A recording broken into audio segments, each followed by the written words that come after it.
Hey, this is Chaz Cascus. This is Paul Furio. And this is Cascade Improv. And we are here with the one, the only actor, director, film producer, Obadiah Freeman. Thank you so much for being on the podcast. Thank you so much for having me, guys. I've been waiting so long. I'm so appreciative of the opportunity. How long have you been waiting? 6 months. Mm-hmm. Yeah. Great. 6 months at least. 6 months. When did the podcast start? like a year ago. Yeah, about a year ago. Okay, that's probably about when I started thinking about being on here. Yeah. Great. Well, it sounds like we got him just in time. Yeah. Come on, man. I've been ready for this for a long time. Really appreciate it. Good. Yeah. Excellent. Yeah. What is your background as an actor? Are you starting? Great. I feel like How did you know? You hit record. I recorded like 10 minutes ago. Oh, yeah. Fantastic. Okay. Yeah, just before you had said. Oh, yeah. Heck yeah. Yeah. Gotta edit that. Yeah. Just edit it out. Right. My background as an actor. What is that? Yeah. Wow. When I was 8 years old, Zade, my brother, made a movie called The Zodfather.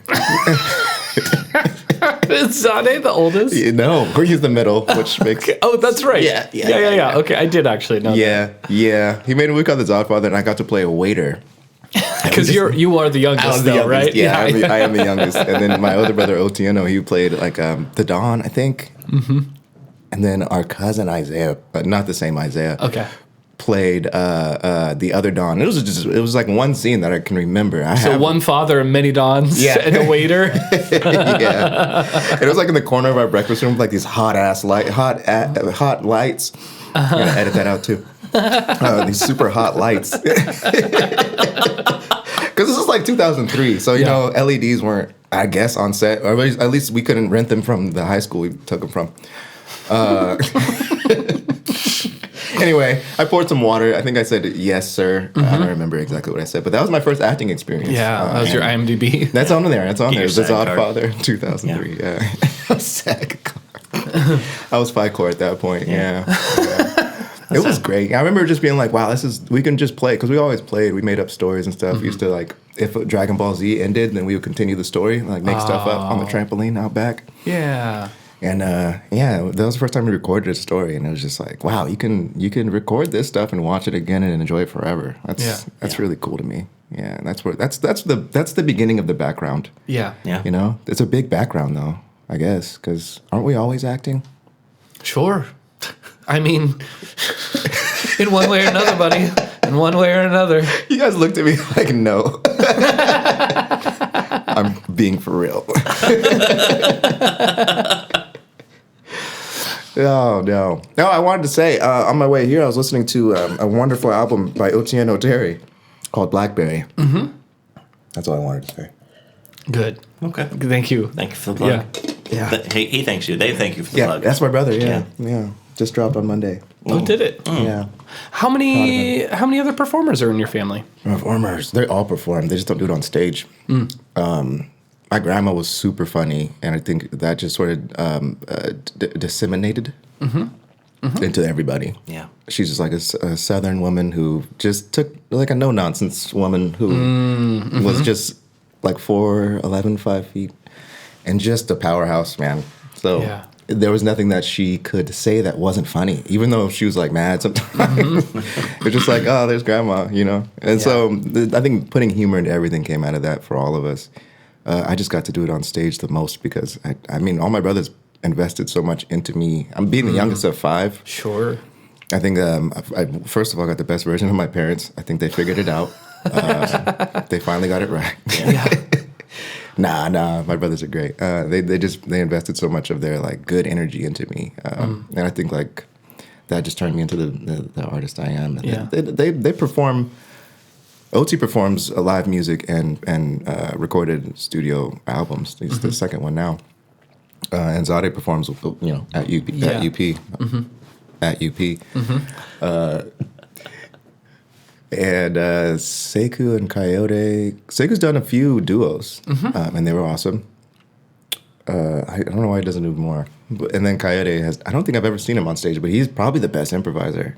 He's the oldest brother. Mm-hmm. I don't know if you guys have met him. I don't think so. Yeah, he's been in theater maybe once or twice, maybe 3 times. Okay. Is he down in L.A.? No, he's up here. Oti's in L.A. Oh, Oti's up here. Yeah, he's in L.A. with his two sons, my nephews. Mm-hmm. Yeah, shout out Umi. Shout out Kamasi. Great. Hey, it's 2 more listeners. It's 2 more listeners. 2 more listeners. That's it. Don't knock it, Travis. Yeah. No, I'm just appreciating, just a good, robust family. Cross-cultural communication right there. Yeah. Yeah. Okay. You don't have a soundboard? We put that on later. Post. Okay. Yeah. We put all the crickets in post. Do it right after that because you're going to need something and you didn't respond fast enough. Yeah. Yeah. For this one, I'll add a laugh track. Okay, thanks. Yeah. Thanks. Mm-hmm. Thanks, Furio. And so, so you kind of got the bug early as an actor, and first with film. Yeah. I guess technically, yeah. Mm-hmm. I mean, yeah. I mean, because that playing stage, like just making up stories, was definitely a big part of like everything else. Mm-hmm. Like being able to really, and our Beanie Babies, we had hundreds of Beanie Babies, and there was like an entire life and world and story behind all of them, most of them, the cool ones. Yeah. And then the other ones were like background actors. Yeah, they were background. They popped up. Sometimes they had like a starring role in some of the stories. Yeah. Eventually they're going to get union, but eventually. Currently, yeah. We tell them they're going to make it, but they're doing their best. Now, we had hitters. We had like Ziggy Tabasco, that was Zebra in a Bowl. Yeah. Turtle, he was a turtle.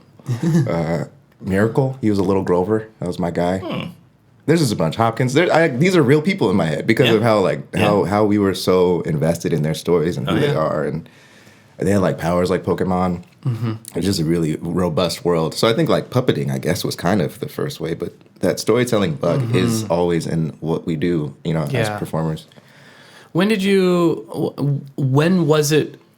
Because I feel like maybe being the youngest with older siblings in this, was there a point where you went from just like being free children improvising, playing, to then being like, we're starting to not script but maybe sketch it out and have like plays that were like repeated, or was it always just sort of this imaginative play that was just sort of spontaneous and in the moment? Yeah, it was always imaginative. I don't think we ever wrote. I'm certain we never wrote anything. Mm-hmm. Oti would write comics, and he's really great, like a drawer. His I guess we all wrote comics. We made board games. We weren't allowed to really get on the TV, that kind of family. That kind of thing. I used to play Nintendo 64 to a black screen. I would just have the controller and be moving the sticks and like imagining I got Donkey Kong 64. And that was during the day. We had like some hours in the evening that we could like play, or play like on the TV time. But other than that, we would just be outside. My mom had a bell she would ring so that we would know we had to come back inside. Yeah. And it would be like the worst thing to hear the bell. Yeah. Man, the bell. Yeah. But then it was dinner, so it was good. Yeah. But what was the question? Well, just sort of talking about that transition of going from improvising into then starting to like write. Yeah. Because I think there's some point where, it's easy to discount the work that we do as kids in that sort of playful sphere, but kids, the work of a child is to play. Yeah. And usually we're playing, we're playing. I'm the plumber, and we're actually rehearsing a lot of like what real life things are. Yeah. And I think as there's a lot of work that we do as young creatives and artists and actors that sort of we see those ripples of like, oh yeah, I remember, like for me, I remember writing sketches with my parents. Wow. When I was like 9, 10, 11, we would stay up and we would write these sketches and then we would perform them. What? It was with the church that we were with. Okay. And so why'd you hold that off? It seemed like that was like a last thing, and that should have been the church is great. The church is great. Yeah. I haven't gone in a while. Yeah, me too. Yeah. And it's worth it. But like that. It took me a long time to realize, like, oh yeah, that was like really formative for me of like being in a writer's room. Yeah. Even though I was just like some chump kid, I was still getting that experience of being in the writer's room and, like pulling props. And like, it really was like, now that I look back at it, I'm like, oh yeah, that like we were doing as legitimate sketch comedy as a lot of other sketch groups that I see today. Yeah, today. Yeah, that's fire. We used to do the same thing with like a borrowed video camera from my mom's school, and we just like myself and two friends and sit around and like, hey, think up something and just start the camera rolling and go. Yeah. And that was it. Or like, oh, hey, what do we have around? We've got firecrackers. Great. What can we do with these? What? Go. And that was it. You had firecrackers laying around as a child? Yeah. Tunisia, huh? It's wild. In the bayou with firecrackers and a camera. When did your theater and your performance transition from just being strictly with family to then being sort of extracurricular? Yeah, probably definitely high school. There was nothing in middle school and elementary school except, I don't remember anything. Just some singing stuff from Miss Hickman. But shout out to Miss Hickman. Shout out to Mrs. Hickman. Yeah. Three listeners. Yeah. She was amazing. She was my 5th grade teacher. Man, she was the first Black teacher I had. Mm-hmm. And her husband was a Tuskegee Airman. She never failed to let us know that. Yeah, and I was like, I didn't know what that was when I was 10, but now that I'm older, I'm like, dang, she was cool. I don't know where she's at. I hope she's doing well. Shout out to her. Yeah. I think the formative... I talk myself out of the question every time. That's all right. By and large, I generally have my finger on the pulse. Okay. Not always. But generally. We're just talking. Yeah. I think what you said, what it reminded me of and made me think of is just about how much we never wrote, but having the opportunity to really have imaginative play without any no holds bar. Mm-hmm. Did everything. I just remembered the question. Did everything that made me who I am as an improviser, for sure. Mm-hmm. Now I forgot the question again. But I think high school. That high school is when I really officially started doing stuff on stage. I did musicals. I started with probably Chicago at Garfield High School. Fun. Yeah. I think me and Isaiah Harris met in 8th grade, and then we started doing theater together in high school as well. I did some stuff in 8th grade. I'm lying. I did some stuff with Langston Hughes Performing Arts Center. Okay, yeah. I did a play. I don't remember what the play was called. It was a new work. We got to perform it at the Act Theater when I was like 13. Oh, that's cool. Yeah, it was awesome. Yeah. It was really cool. When people say middle school new works, what that reads to me always is my teacher didn't want to pay for rights. So they had the class write something. And so would be like, it's a new work. So I'm like, brand new. I see, off the press. But this sounds like this was like actually in affiliation with like maybe some theater professionals. Yeah. Not to say that theater teachers are not theater professionals. Aren't you one? I am a theater teacher and as well a theater professional. Yeah. And most of the like now that I get to know other theater teachers, I'm like, oh yeah. During the summer they're doing shows or they have like working. A master's in theater. Yeah. Right. Or something, they're professionals. Yeah, they're actual professionals. Or it's like, they did a circuit for like 10 years and then we're like, all right, now I want to teach. Yeah, give it back. Yeah, my grandpa was a teacher. First Black teacher in the state of Washington. Wow. Public school. He always taught he didn't directly teach us, but I always had the feeling based off of his work that as soon as you're done being the thing you do, you should teach it. Like, what else are you going to do with it? Except give it back to the people and give it back to the people. Mm-hmm. I think, shout out Mr. Hawk, too. You're talking about theater teachers. He was our high school director and theater teacher. That's 4. I'm going to get up to 10. Let's try it. We got 3 hours. Hear that, listeners? Buckle up. Buckle. When this ends up only being an hour 20, it's because we had to edit out every time he swore so he could prove something to Isaiah. It is a 3-hour conversation. It is a 3-hour conversation. I'm so sorry, Paul, for all the editing you're going to have to do. It's all good. We'll make it fun. Got nothing else going on. Damn. Dang. Yeah.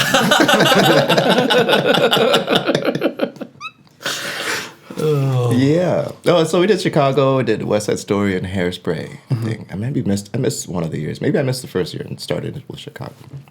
But those are the big productions. I did Midsummer Night's Dream too. That was a cool. Yeah.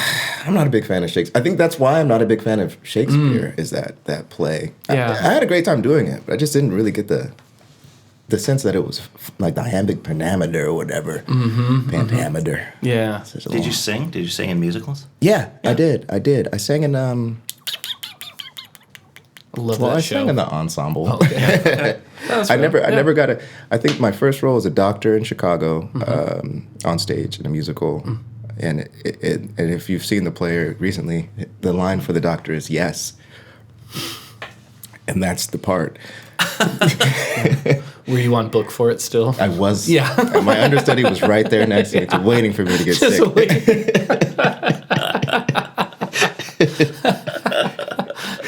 No, it was a great time.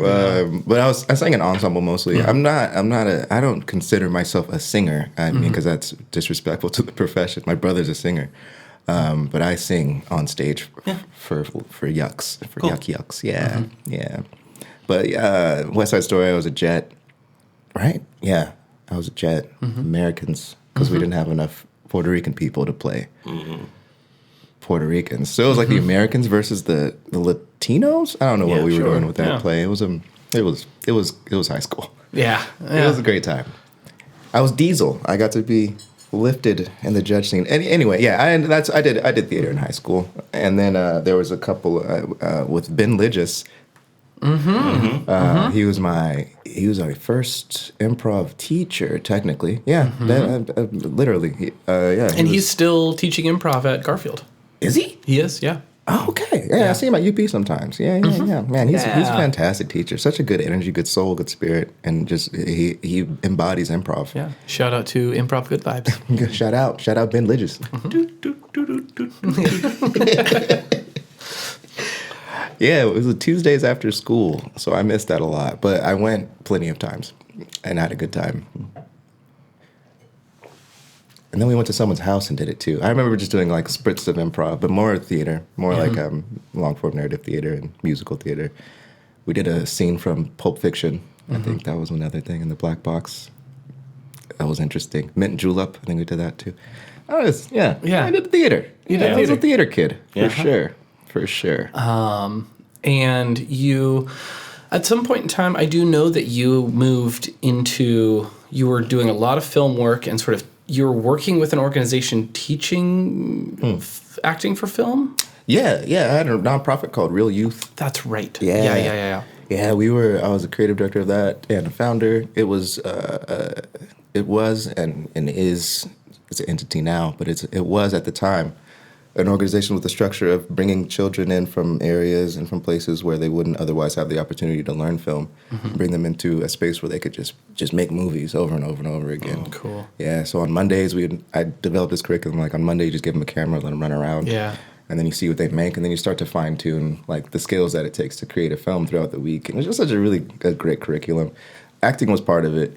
I took that seriously. I take acting seriously. I take it teaching to the children. Like it's an opportunity to really escape whatever you're at and to explore where you can go. Yeah. That's really important for kids to be able to learn. And they already know it, Like we all are children improvisers. And we're trying to get back to there now that we're old and have these lessons in our heads. But teaching a child how to figure how to sort of maintain that is also fun. Yeah. Let your spirit be free. When did you go from doing mostly? How about this? When did you dip your toes more into film? Yeah. High school. I was what did we do there? We founded the video production program at Garfield. I think my sophomore, maybe one of the years there. with Mr. Corey Louvier, Mr. Lou. Shout out, Mr. Lou. 5. That's why we have 5. Okay, yep, that's Mr. Lou. Man, he was a great teacher, great guy, super mean to the students. I always love a curmudgeonly art teacher. Yeah, that's great. Exactly. Yeah, that's him. Yeah, he's like, "How you doing, idiot?" You know, like that kind of guy. Oh, Right. Yeah. He's a great guy. Yeah, I still like to see him sometimes when I can catch him. Yeah. But we founded the video program there, and I think I did my first Xbox commercial through them. Oh, cool. Through that program, and then we won something. Man, it was a long time. We made a bunch of movies in high school. Joey McManus, shout out Joey. He's out in he's out in L.A. In the greater L.A. He's in the greater L.A. Yeah, he's in California. He's in northern Yeah, Hollywood. he's still in America. Yeah, he's out there. Yeah. Almost, yeah. He's certainly not in here. You know? They do stuff in Burbank. It's a real city. Yeah, there's a bunch of Warner Brothers. Yeah. Yeah, the water tower's there. It's real. It's a real place. But he's not there. Joey's in northern Hollywood. He's in Redding. No. Oh, not Northern California. He's in Redding. Making films in Redding. Yeah. I'm sure they're making movies there. I haven't seen them, but they're making them. Yeah, we made a bunch of movies in high school. They're great. I don't know where they're at. We had a production company called Triple Point Pictures, which was a beautiful name. Yeah. Yeah. You know what a triple point is? I mean, other than pointing at 3 things, no. Yeah. Yeah. It's like a tri-tip. What? Like a steak? What do you mean? That's good. Yeah. No, I actually vaguely remember now. It was in the chemistry class. It was like a triple point. Oh, yeah. Yeah. Where the solid, the gas, and the liquid all combine. Yeah. And that's the point where the triple point. Yeah. Phase transition. Yep. Come on, Paul. Yeah. I have an engineering degree. Oh, that's how you get this house. Okay. Yeah.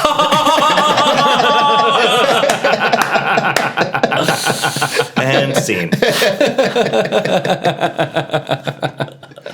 Paul, I loved our duo. I don't think I've talked to you about this. I loved our duo. Oh, I did too. Thank you so much. Did you see it? I don't think so. You don't go to duos. Well, I'm teaching on Wednesdays now. Yeah. Okay, that's a good excuse. Yeah. Yeah, the kids need you. I was really nervous because so 2 things. One, it was like kind of a new concept. Yeah. Right, like I wanted to do this this dystopic thing just because I was thinking. What was the concept? The concept was I got 3 offers from someone. I wanted a number, which is going to be a number of years in the future, in which this dystopian reality came about, and then I wanted their favorite thing in the world, which was going to be outlawed, and then I wanted their least favorite thing in the world, which was now going to be mandatory. Mandated, cool. Yeah. So they gave us 7 years in the future. The number was 7, so it was 7 years in the future. And the thing that was outlawed was being with your loved ones. And the thing that was mandatory was being with someone you hated. Oh, so COVID. Yeah. Jesus. No, I'm kidding. But yeah, it was so I was actually kind of nervous. I was like, is this going to be too weird? Is this going to be too out there? But we're just doing an open scene with some parameters. Yeah. And then the other thing I remember is you were so fucking funny. I had to like cover my mouth every time because I was just laughing constantly. And I was supposed to hate you. I was supposed to be like angry with your character. And I was just like, stop being so fucking funny. I can't hate you. Anyway, that was my perspective. Yeah. What did you like about it? I just love the parameters. I think it was loose enough to have fun, but like tight enough to give us a guardrail. Yeah. Which, is a tough line to cross. Like it's either an open scene or like a specific game, but you found something that was really cool with that. And just what we were able to discover within those parameters was fascinating. I wish it could go on longer. Yeah. And then there's stuff, I try not to think about what would have happened, but when I find myself doing that, it's because I really cared about the characters that we created in that moment, which makes writing really exciting for me, like sketch writing, moving somewhere in the future. Terrific Northwest, shout out them. They're working on their project. How many people are in that group? Many. Okay, and we're over we're over double 10. digits. We're double digits. digits. That's it. Sure, We did it. For sure. Yeah. Got you guys. Kind of a cheat. We're just but gonna. you did It is. We're just gonna collab Yeah. with everyone. These are all Everyone that you've interviews. mentioned. I'm just giving you guests. That's it. Perfect. Yeah. I'm glad you liked it. No, I really appreciated it. It was cool. I don't remember the specifics, but I definitely remember feeling like, yeah, that was a really great scene. And then like the discovery of who we were. It was just like, wow, it just worked really well. Yeah. Yeah, that was really cool.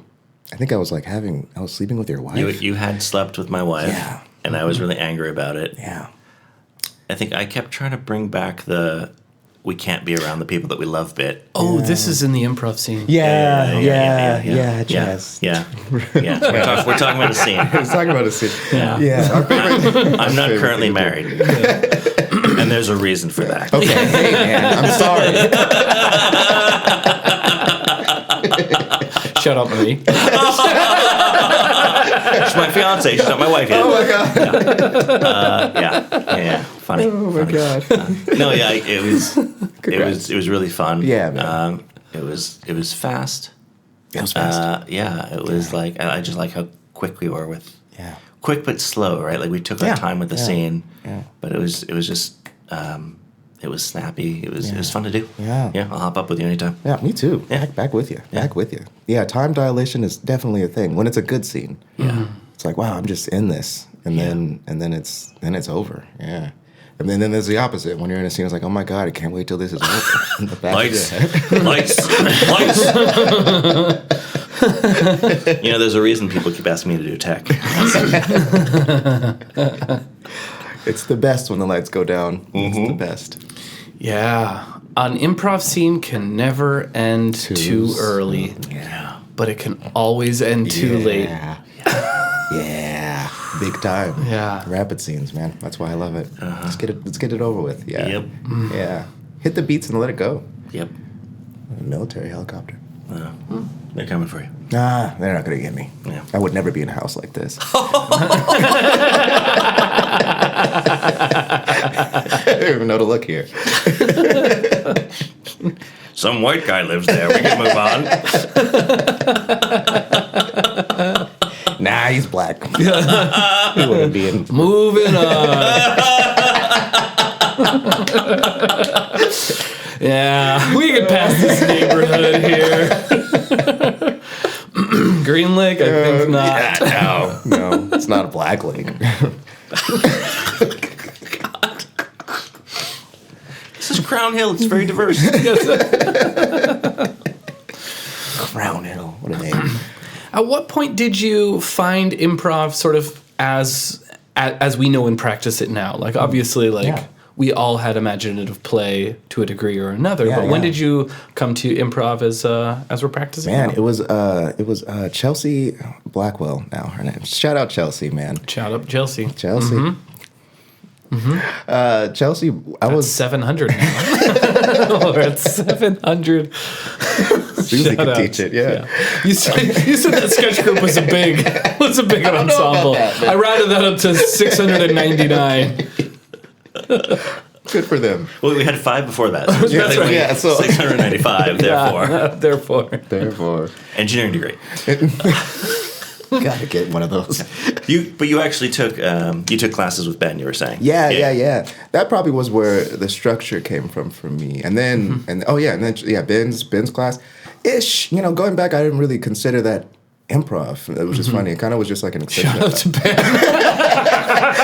Actually, yeah. Because I think improv at its best doesn't feel like improv. You're just kind of living life in a reality in the moment. Yeah. And he was really good at that. And teaching high schoolers is a whole nother beast. I don't think I've done that. And it is a whole nother beast. It's like trying to corral the energy, not trying to create it. Yeah. And so, in that space, being the student, it's like, I'm just here having a good time. And he's telling me what to do, and I do it. I'm just going to, I can't do that. I won't do that. And then I do the scene. Yeah. And then you get a Randy Dixon. Shout out Randy Dixon. Who teaches you that Zen Buddhism is a part of improv. And he helped sculpt me into a performer that thought about the outside of the games we're playing. Like, why are we doing this? And how does it feel when you do it? That type of stuff. But Chelsea was literally the person that brought me to UP, which is why I mentioned her. She, when I got out of film school, I started a small business recording people do stuff, like small business commercials and stuff. I had a camera and I was shooting stuff. My cousin told me about Chelsea, and I followed her while she did stage. She was a stand-up comedian. Might still be. I haven't talked to her in a while. And she was at UP. She did duos. So I went to record her do duos, and then doo-doo. And then I met Jay Hitt. Shout out Jay Hitt. Shout out Jay Hitt. Shout out Jay Hitt. Big hit. The Hitman. More. Another pun. Yeah. Just keep them going. Okay, sorry. Yeah. Hitter. Yeah. He's a designated hitter. Yeah. He's your designated Hit boy, hitter. yeah. One hit wonder. Okay, yeah. There's a athletic thing in there somewhere. Okay, I hit her. Pinch hitter? Oh, that's better. Yeah, Thanks. I was thinking Tiffany. domestic violence. Yeah, that's better. I don't like domestic violence. Yeah, no. Yeah. Here on Cascade Improv Podcast, Yeah. we Disclaimer. advocate for no domestic. Okay, I didn't know which way you were going. Yeah. Okay, We advocate. okay. Yeah. Just gonna beep this whole section. Yeah. Shout out Cascade. That's us. We're right here. No, we got to collaborate with ourselves. Oh, yeah, finally. yeah, okay. Finally. So you met your hit. Jay, yeah. And then Jay invited me back after I did a duo, I think with Tiffany. That was my first Tiffany hit. Oh, yeah. Shout out Tiffany. Tiff. We did a scene, and I remember having a tale. That's all I remember about that scene. I love talking Like about a improv story in the or past. like In a reality, I had a tale. Yeah, I was being followed. Okay. And still am, as you can see. a tail like a stalker. Yes. Yeah. Oh, Got it. yes. I wasn't sure if The it was like a military. dog's tail. Oh. Or Why would you like a think that? story tale. Oh, I just was looking at all the different ways. tale could happen. Yeah. Yeah. Yeah. Well. Anyway, so you got tail in that scene. Anyway, I got tailed. Yeah. What a great word. So much to do with There's that a word. lot to do, yeah. Lil Wayne would kill it with that word. Shout out Lil Wayne. We're coming for you, Lil Wayne. Yeah, we did our first duo, and then Jay kept inviting me back, and I kept coming back. And it was when duos was like, oh, we need people. Now it's like impossible to get in there for a month out. Yeah. I loved those days. They were so nostalgic. Yeah. Not then, but now. Yes. Now, Yeah. at the time, there was some times where you're like, I have Yeah. to do a duo, and there's going to be two people in the audience, Yeah. and I have 30 minutes. Yeah. 30 minutes. Yeah, time. We did like some 12-minute scenes back then. Yeah. Oof. Yeah. Oof. Yeah, or the night just ended early. I might be misremembering it. I don't know who was online, so that would pretty much dictate that. Also, I wouldn't say right now because that's rude. Yeah. But yeah. Yeah.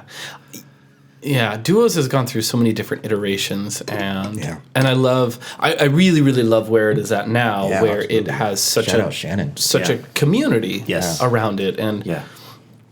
I think it is the best community thing that we do at Unexpected. Absolutely. I wouldn't be at UP if it wasn't for duos. And Jay Hit, shout out Jay Hit. Yeah. Just that opportunity. And people are kind of like, I tell everybody that. People are kind of like shocked that we didn't, like, say me and Isaiah didn't do classes. But duos is school. Like you learn a lot. I mean, I played with like really great people and then had the opportunity to learn from really great people. Kevin Gazowski, we were just talking about. Yeah, we were Shout just out talking to about Kevin. Man, his energy on stage and just playing with, really just being like 19, and playing with these old guys. That's how old you are when you're Yeah, and just having the opportunity to see how people do it. That's where the structure came from. Like, oh, okay, these games that I'm learning to play, like they would explain it to me like backstage and be like, this is how it goes. And then we go out and we do it. And I just, same, Ben Lidges gave me like the tools to be on stage and feel comfortable there. I'm doing improv. And then UP gave me the tools to like figure out the ins and outs. Yeah. Yeah. Being on a professional, quote unquote, stage. Yeah. I'll take the quotes out. It's a professional stage. It is. So one of the things I like about duos is how inclusive it is. Yeah. So Sky Boggs was there last night, and she Shout had a out great Sky. scene. Shout out Sky. Yeah.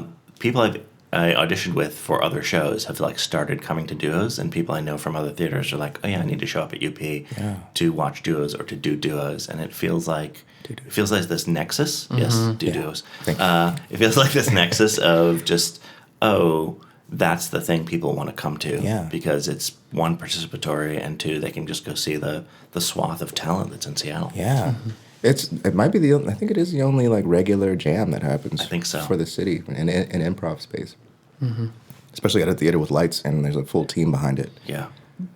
Yeah. Yeah, a wonderful opportunity. That's the other thing is I see how many people come in and they're like, oh wow, this is a real theater. And I think that's something that the three of us being deeply involved in UP, like we kind of take for granted, like it's just become our normal. But it's a nice space. Yeah, absolutely. I was just talking to Jay last night about I'm moving to LA and just like there's I'm super sad there's not like a space that is equivalent to UP out there. Not yet. Just in terms of literal like seating arrangement, there's just not that. There's UCBs and there's second cities, but it's just not the feeling of the culture that UP has. Yeah. It's just so it's beautiful. Yeah. You know? There's people there that have been there for so long that they have like this sort of old energy that really helps, and then there's these new people that are like kind of mixing that energy, and then we can do scenes where those vibes come together. It's just really nice. You don't have that in LA. It's more like gamey and you know, like more like pay to play and and let me get out front so I can make this representative see me. Yeah. Hey, you just mentioned going to LA. Yeah. Why the fuck do you want to leave Seattle? Okay. Yeah. Why do I want to leave Seattle? Yeah. No, you're clearly not running away from Seattle. No. You're running towards something. Tell us about thank that. You. Yeah. I am running from Seattle. You heard it first, folks. Shout out Seattle. 1.5 million people. Yeah, I'm gonna have to tag a lot of people. No, I was born and raised in Seattle. I love it here. I love the summer for sure, and I love my family who's here, including UP. I just in my career as an actor, it's limited to like the lottery and Microsoft and a couple of tech, which I'm super appreciative of. Yeah. And I love the people. I've worked in production for years and know a lot of people in this industry. But it is a cap on it. Yeah. There's a cap. There's like, And when you say the lottery, you're talking like lottery and Microsoft as like industrials, right? yeah, the Washington State Lottery. I've done commercials with them a couple times. Yeah. Yeah. And then industrials with like security training videos with Microsoft.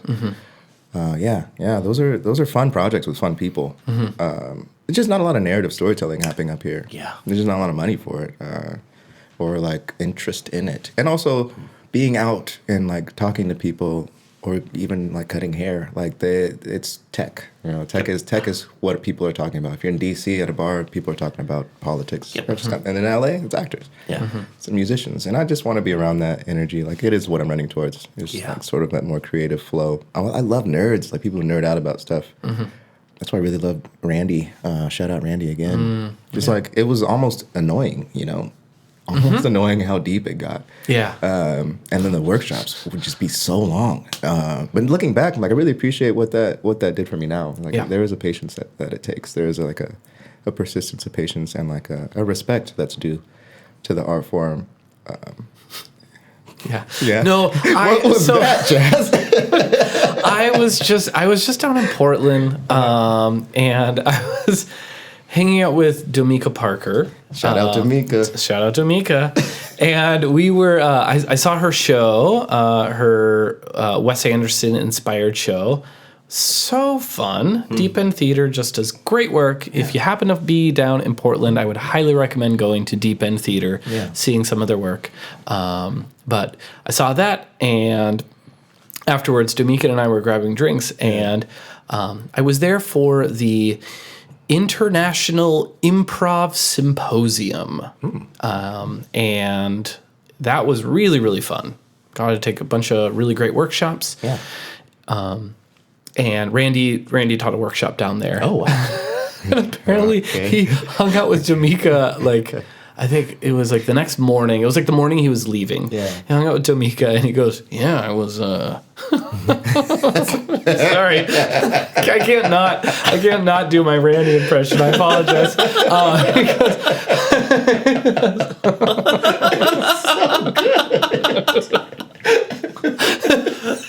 Keep going. This man is like my father, you know, like, come on. Yeah. I can only do impressions of people I deeply respect. Yeah, exactly. Yeah. And he goes, yeah, I was, because I was doing my introduction, and I looked down at my watch, and we only had 30 minutes left in the workshop, and he goes, I know I talk for a long time, but Jesus, Dixon.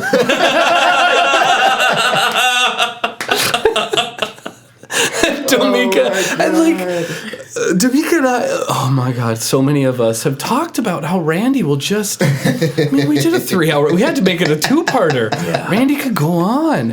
And it's because he is filled with so many different stories and so much wisdom and so much expertise in this, but... He's hypnotic. That was the first time I met him when we did the podcast. Yeah.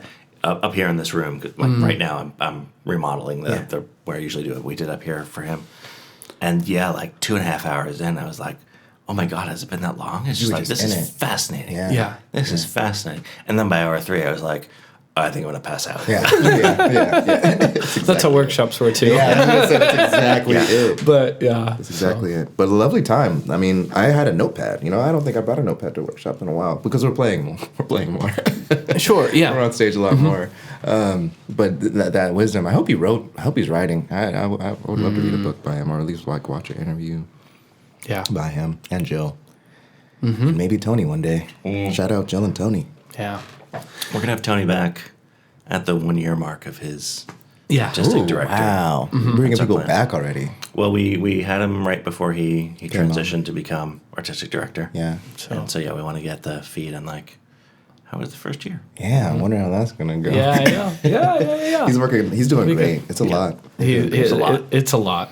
Yeah, he's got a lot on his plate, and he's doing a great job. Yeah, absolutely. Yes. And he's still doing great improv. That's impressive, too. Mm-hmm. I would fry my brain. Yeah. That's insane. So as you've gone from being an actor on stage and doing film work and then finding yourself in improv, what are some of the big things that you feel like you've taken away as an actor into improv? Wow, that's a great question. Because it usually goes the other way. That's a great question. As an actor going into improv, I mean, I'm calling them simple, but it's sort of like we talked about this earlier too. Simple sort of technique that makes it a better stage picture, as we say. Blocking, 3/4 out, and, upstage, just knowing where things feel like things.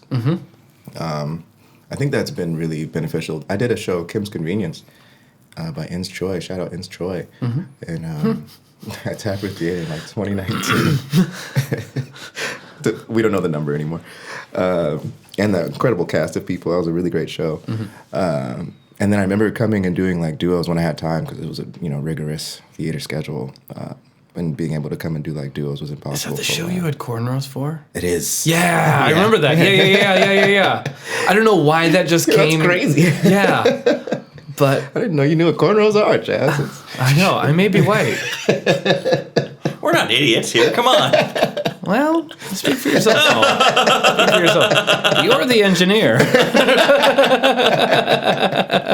And those who can't do, teach. So. That's true. Jesus. Tell us about the show. Yeah. The show was great. I remember it was the first show I did outside of high school or college where it was a professional show at a professional theater. And it was just, I dug in on, learning the lines and then learning the blocking, and just that familiarity with the space really works in improv. I know to hit a beat at a certain time, I could go over here and say this. And that just, I love doing dramatic improv and finding those moments. Was that show improvised? No, it was scripted. It was scripted. Okay. Yeah, one act, 85 pages. It was really short. That's probably not the page numbers. I don't know. I remember how many pages it was, but it was a really short show.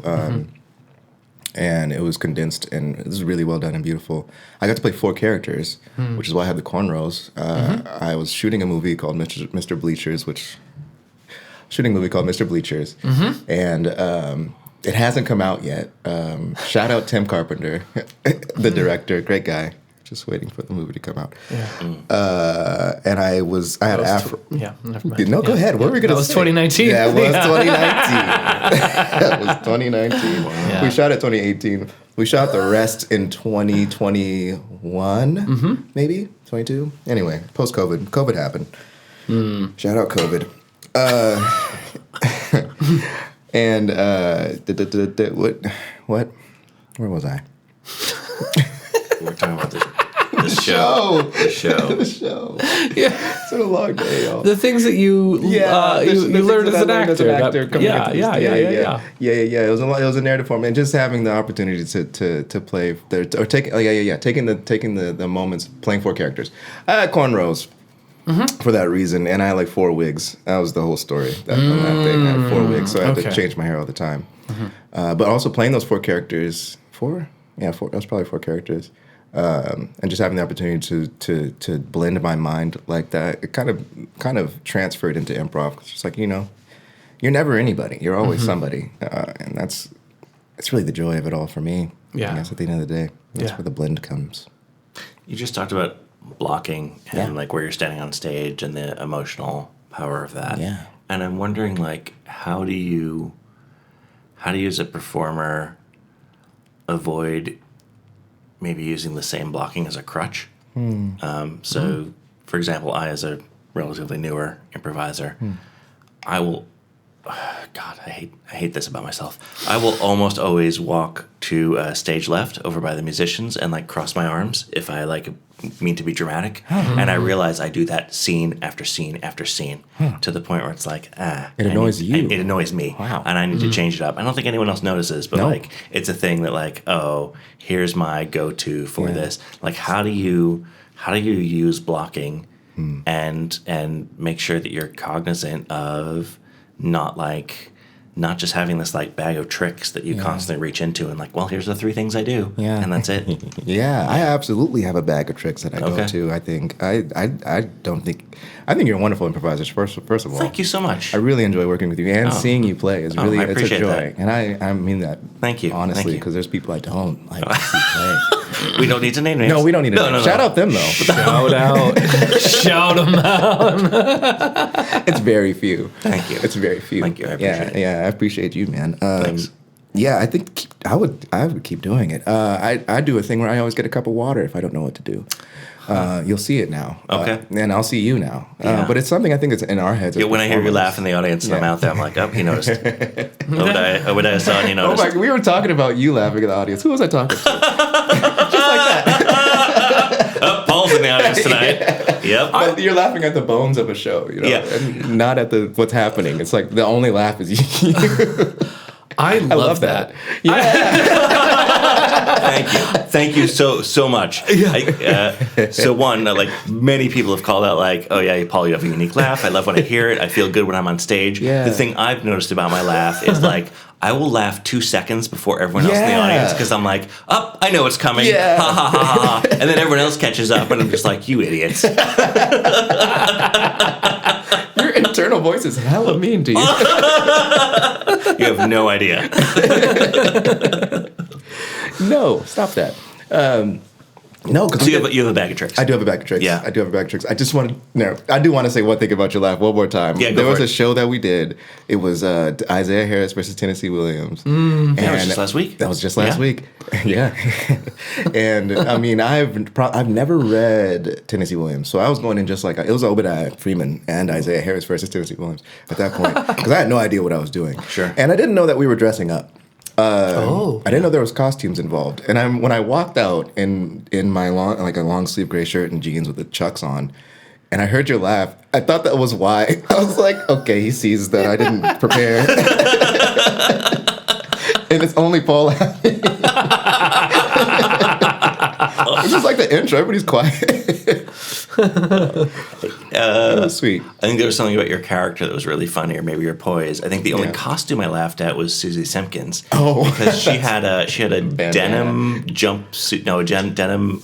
What's that called? It's overalls on, and she had like a red scarf around her neck or something, and it was so cliche, Southern Midwest, and I just like I could not help myself. Okay, I was like, cool.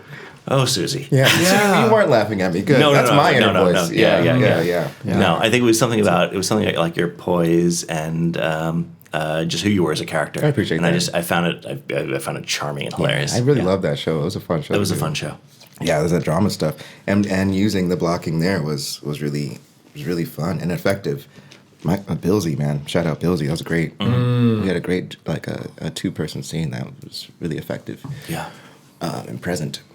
But I think my bag of tricks includes like the water thing, and I know they exist, and I feel them when they happen, but I kind of don't. I don't beat myself up over it. I just kind of let it. It's part of the person I am. Yeah, I was gonna say, what's your relationship to having a bag of tricks? Because you and I are both teachers. Yeah. With UP, and you have to be cautious about talking about a bag of tricks with students. Yeah. And it's and there's a point where you sort of give up talking about it, right? Like as an improviser, not as a teacher, but there's a point that you stop sort of worrying about that bag of tricks. But what's your relationship to that? What does that look like? What does that mean to you? Yeah, I think like it's something that you start to recognize as something that happened in the past and not something you're looking forward to doing, and that's when it's healed. You know, it's like it's just something like I just said, like it's just something I recognize after the fact, and it's fun. It's funny. You do enough scenes, and it doesn't really matter, and nobody else notices. I think at the end of the day. And if they do, it's going to be endearing. It's like, oh, I'm excited to see that little moment from Paul. You know, like it's like, oh, that's where the laugh comes from. It's like it's a joyous thing. Yeah. It's not like I don't think anyone's like, dang it, he did it again. You know, like it's something soft. I think it's not that hard. Yeah, there's a laugh of recognition that I think is my favorite laugh from an audience. Yeah, Paul specifically. Yeah. when he recognizes that a scarf and overalls are on point cliche. On point. Yeah. It's only because I'm in the booth and I see so many shows. Yeah. So you recognize so much. Yeah. And I think on stage you don't really recognize that sort of stuff. Like you're saying, like I teach the glass of water thing just as like an example. Like you're gonna find yourself doing things at first, and you're gonna use these things to get out of situations where you're stuck, especially physicality. When the words stop working, go to your body, and you should probably be using your body first in the first place. The talky scenes are just so much.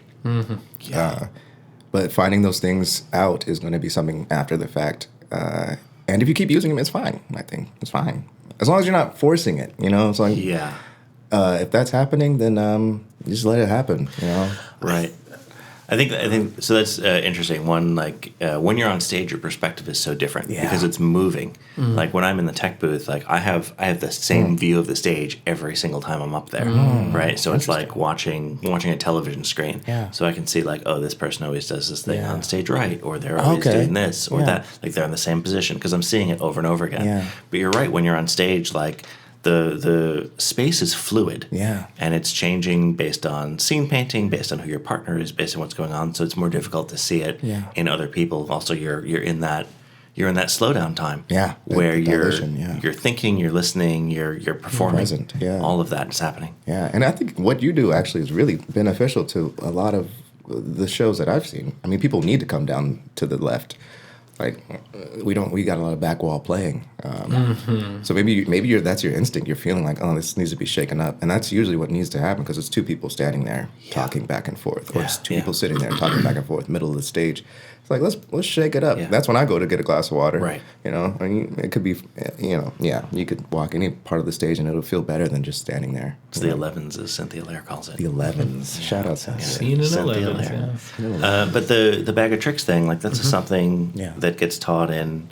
It's one of the numbered classes at UP. It's called out as like stop leaning on your crutches. And I think it's an important lesson for new improvisers is not to just rely on crutches, but at the point where you've developed the repertoire of skills, then it's okay to have a few things that, I can fall back on this when I need a moment. And that's very different from I do these three things, and these are the three things I do, versus, I've reached the limits of my capabilities and I just need a beat.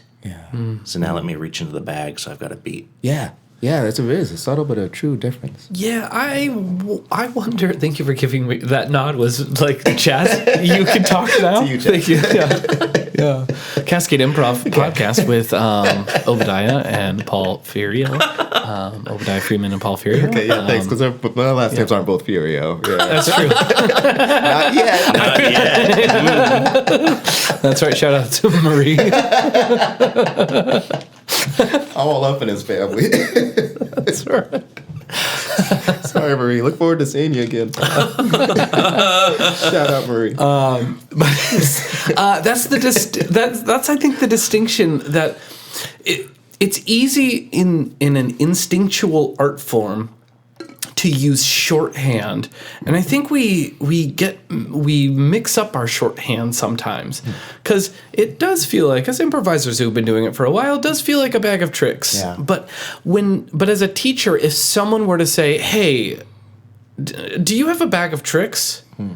I would be like, well, no. Yeah. Because I feel like when my younger improv students are asking me that, they're asking me, do you have things that you know work that you're bringing back because you know it works? Yeah. And I feel like that's the bag of tricks. That's the question. Versus, and that's where it becomes a crutch. I lean on this when I don't feel confident. Versus, this feels like I'm just bringing kind of like my authentic self. And sometimes the authenticity of who I am is sometimes I just like, I'm going to go downstage. Yeah. Right. Like I'm going to take up a little bit of space, or other times, like, I'm gonna start a scene just smoking a cigarette, and I'm gonna take time rolling a cigarette and do that too. twisting the end of it, and then Cigarette. the cigarette, and so like, is it a bag of tricks, or is it just? I don't moment. I don't know what the other term to use, but I do. There is a distinction between things that I'm like, this will save me, versus I got like a go-to. Yeah. I don't think of a bag of tricks as a routine, and I think that's the thing that the students are asking about. I want a routine. I want to, because they're so. I think your young improvisers are so desperate to be funny. And that's not what it's about. Yeah, it's Lazzi is what it is. It's that commedia dell'arte Lazzi, where you have a choreographed thing, and in commedia you would be doing these. You do a sketch, but then if you felt like you lost the audience because it was all street performance, you'd bring out a Lazzi, and there would be like a call and response. I would be like, oh, we're doing this thing, which would be any number of big, bombastic, brash, like, oh, we're all going to we're going to create like a human pyramid here. Or I'm going to run at you and I'm going to jump up on you and I'm going to like punch at you a bunch. And it may not have anything to do with the story, but it's a way to like jar the audience of like, and get their attention if you feel like you're losing them. And so I think that's what our students are asking when they're like, do you have things that you like, you can go back to? They're asking, do you have Lazzi? And it's like, no, I don't have Lazzi. No security net. We're just climbing. And I think, Paul, what you're saying is, you're looking at this and you're like, oh, I'm aware of this now and I want to break free of this thing that I have. And I think that's great. We should be going, I keep doing that. The improviser's heart is, how do I continue to push towards spontaneity? 100%. Versus, 100%. I do this, I guess this is who I am, and I'll always do this. And when I don't feel, then I'll do, right? 100%. 100%. Absolutely. I wonder if that's sort of that distinction that we just don't really have, at least I don't know if we have language around that. No, not in this room, I guess. I think it reminds me of something you told. We had a conversation about this, is it 7 years of learning? And just having that, like, I think that's somewhere in like 3. It's somewhere in the middle where it's like I'm recognizing things and I know where I'm going. And I know that this isn't where I want to be. But then, like, after that, and it's funny. I was thinking about this earlier. Like, year 0 is the childhood. Like, we don't actually know how to improvise perfectly. And then we learn how to do it, and then we get bad at it. And then we reflect on it, and then we get better again. And then we let it all go, and you're back to 0. And that's when freedom begins on stage. And that's when it's like, I don't care if I keep doing it. It's like, I'm just doing stuff. And it's coming, man. You're great, Paul. Tell Tony. Shout out Tony. Shout out Tony Beeman. But like when I was a young improviser watching people before me, I watched them and I saw their habits. And I love them, you know, and I model them sometimes and mirror them. Absolutely. There was one scene that I saw Randy do that was so fucking. It was just mind blowing, and it was so subtle. He was in this little scene, classic Randy. And someone had left stage, and it was just him alone. And this is like a theater sports. Yeah, they leave. And he like looks from one side, looks to the other side, and then hand to his collar, pulls open his pulls down his collar, and then mimes pulling out like an amulet, and then goes to like it was at the little cubby upstage, and I distinctly remember it was he went stage right side of the cubby, and he goes and he takes that and it was a little key and he unlocks a safe. And like opens it up and brings out this thing and just sort of like ogles it for a little while. And then they walk back on stage and he sort of like hurriedly puts it back and then like closes it and like puts the key back. And I was like, what a wild thing. Like it was so specific. To the audience. Yeah. It was so specific. Yeah. I think he was on stage with Adrian. And they ended up having a whole, you know, like the scene was sort of about like having hidden truths or something. And God, this had to have been like 10 years ago now. Wow. But it stuck with you. Yeah, it really stuck with me, that moment. And so there were moments on stage where I just like kind of like what we're talking about. We were like, things feel stagnant and there's this stillness that I just get to like sit with right now, and it's like my responsibility to just like be in this moment. And that little moment will just sort of like it's an offer in the back of my head, and I go, oh, yeah, I remember when Randy did that. You know what? I'm going to bring out a little key. I'm going to kind of do the same sort of... You did the same thing. Surreptitious, you know, like allow me to unlock something and just see what happens, you know, and just kind of go through the motions of look and pull out this little key and like give it a little importance, and then go somewhere and unlock a little safe and open up this tiny little door, and then just in the same game of like giving offers that we do in 100, where I give you a gift, you open it and go, oh, it's you know, I open up this door and I go, well, what's it gonna be today? You know, and I just get to discover that little moment. That's awesome. Right, but I'm gonna look for that now. All right, look for your key out of your little key out of your neck. I might do it too. It doesn't happen often. I gotta watch you more. But I do love doing it. It feels like such a little like a sneaky little inside thing. joke. Now we all know. Shout out Cascade. That's right. That's right. The as our listeners call themselves, the Avalanche. What? No, I don't know. I was trying to think of Cascade. I don't know. Cascadians? Cascadians? It's right there. Yeah, Avalanche is cool too. I like that. Avalanche have shirts made up now. Avalanche. That's better. Avalanche is better. It's more powerful. It sounds like something that you would stumble upon in Reddit. Okay. An avalanche? I don't know. Yeah, I get you. Yeah. Chevy might come after you. Tell me about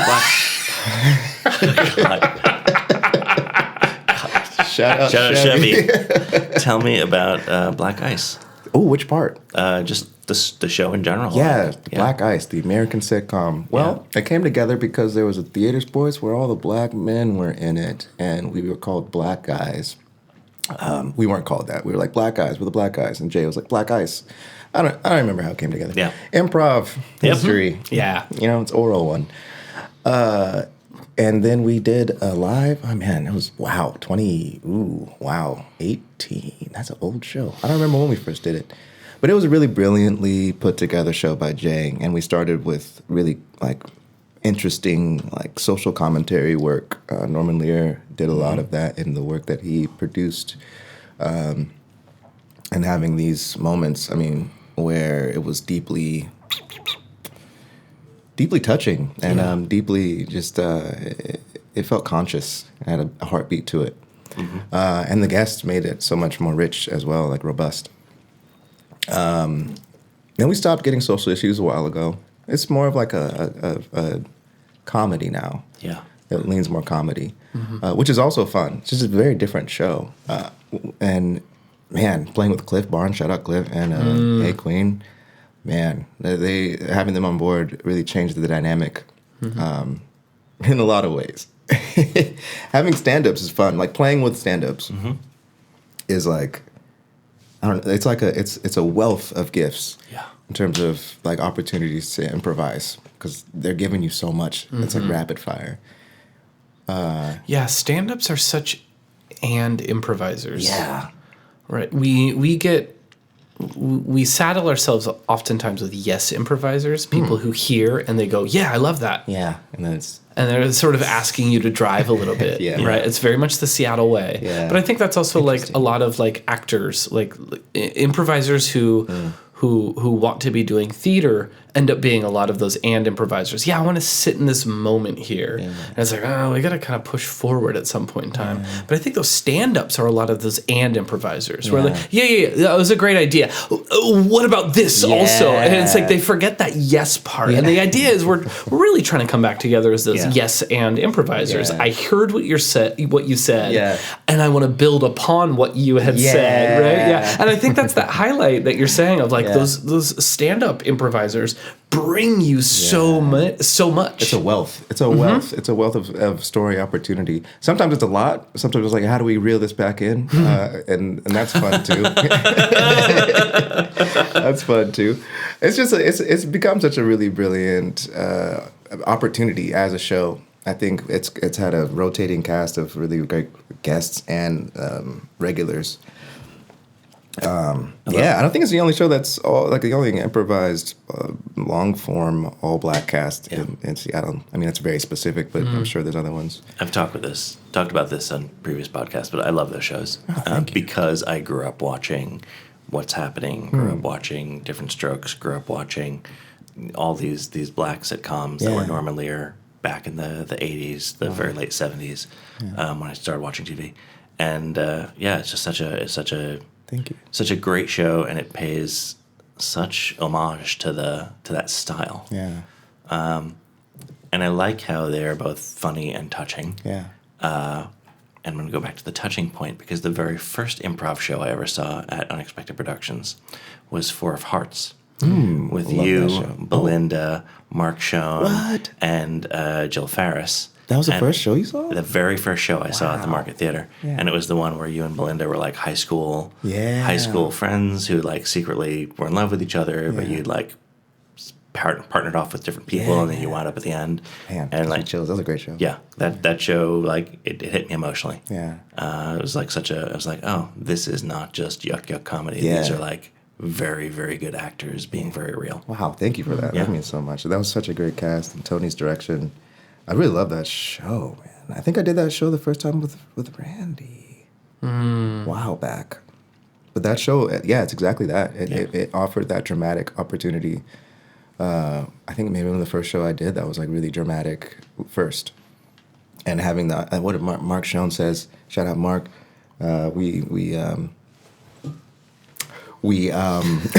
You distracted yourself with that. In the corner. Shout out Mark Show. Aim for sincerity and settle for comedy. That's what he said. And it was really, I love that. I love that ideology because a lot of times say it one more time. You aim for sincerity and settle for comedy. Aim for sincerity. I love that. Yeah. That is such a Mark Schoen thing to say. Shout out Mark Schoen. Because when I do improv and I use that in my head, it becomes whatever it needs to be. And a lot of times it's funny because I look at life that way. Because I'm sincerely, I think it's funny. I think stuff is funny. And I think that's just such an opportunity to do that in dramatic plays, like dramatic shows. I'm going to over-talk it. I just love that so much. Four Hearts was a great show. Yeah. And I really loved bringing some of that into Black Ice. That show definitely influenced at least my performance and how I brought things to that show. The Will Smith, there's a Fresh Prince episode where Carlton gets a gun. That scene was one of the drivers for that was like when I was assistant directing it, I was like, watch this scene is kind of like what the impetus of everything was. We're just trying to look into that energy. It's like everything is funny and we're expecting it to be funny. So when something happens that's like rich with some, I don't want to say drama, but rich with like the other thing. It's such a nice contrast in a show. It's such a beautiful moment. You have everybody's attention. Now we're here in this moment, and it's just feeling. Yeah. Emotion. What is something that you look for as an improviser in a long form that like you find to be something that's like really meaningful? That's a great question. And I think I'm looking more about like the process of creating a long form, maybe not necessarily looking or watching a long form, but like what are the things that are part of like the bones or the structure of a long form, or some sort of show that we're creating, that you're really looking for. Yeah, I don't. That's a great question. It's hard to tell what a show is going to be. As Faith Perina would say, if I have a good question, that means it's a bad question. That's great. She said, that's a great question. Is her time to like ruminate on the answer. Yeah, it's exactly what I'm doing. Yeah. Faith. Well, I'm stalling for time. What a great question, Chaz. What a great question, Chaz. Yeah. That's a great question. I like to ask great questions. You're good at it. You're great at it. You're great at it. Yeah. Great question. I don't really know when a show lands, or like when I'm asked to do a show, or we're casting shows. It's a new show. It's impossible to tell. Mm-hmm. Yeah. Especially the way that sort of we've talked about this earlier. When we deliver a show, how does it get to the cast or the ensemble? Mm-hmm. It's hard to tell. Mm-hmm. Usually, I do it based off of the director. I'll do anything Jay does, anything Tony does. I love the shows that they produce. Mm-hmm. Yeah. What does that mean? I'm just like, let me think of all the other directors and start querying you in every single one.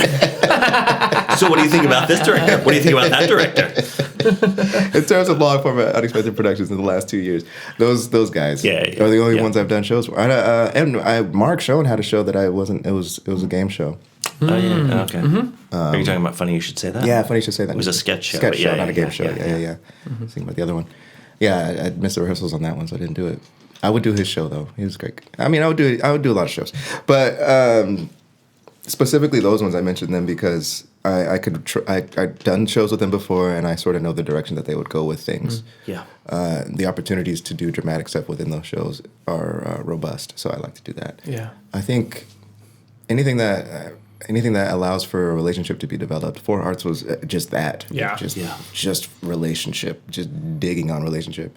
That's really important to me. I think it's next to emotion, it's the best part of Crow. Russell Crowe, that's what I call it to my students with the E on the end. Yeah, I like that. Yeah, thanks. Emotion drives everything, and I think a scene without it is meaningless. Mm-hmm. So having an opportunity to put that E in a Crow, I think, is what I'm looking for in a show like that, a long form show. Is that what you carry through on long form versus short form? Is that like the defining thread for? Yeah. I'm doing a long form, so the thing that's going to go from scene to scene to scene that I'm in is emotion. Yeah, absolutely. You could do anything with emotion. Like you could block with emotion. Now it's not a block anymore. There's something in it. Yeah. You could say no with an emotion, and now it's a character, not an actor, saying no. You're talking blocking as an improviser, not blocking as an actor. Yes, blocking as an improviser. Yeah. Saying no to an offer. Mm-hmm. Yeah, no butting. You could do that as a character, and you can only create a character through emotion. So, if you can really, put that E behind it, it could change everything. And when you're doing a 75-minute show, and you're playing maybe one character, there's no way you're not going to feel something. You have to feel something, or the audience won't.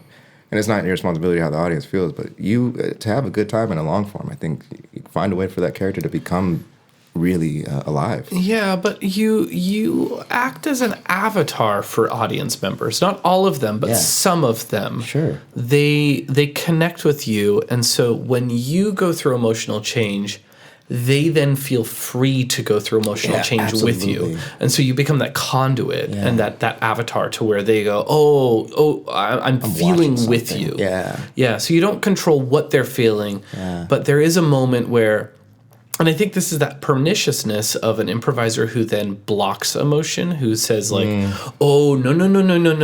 going to joke this out. I'm going to sidestep this. that moment right there is when you're Paul. I love the Paul laugh. He's trying so hard. I know.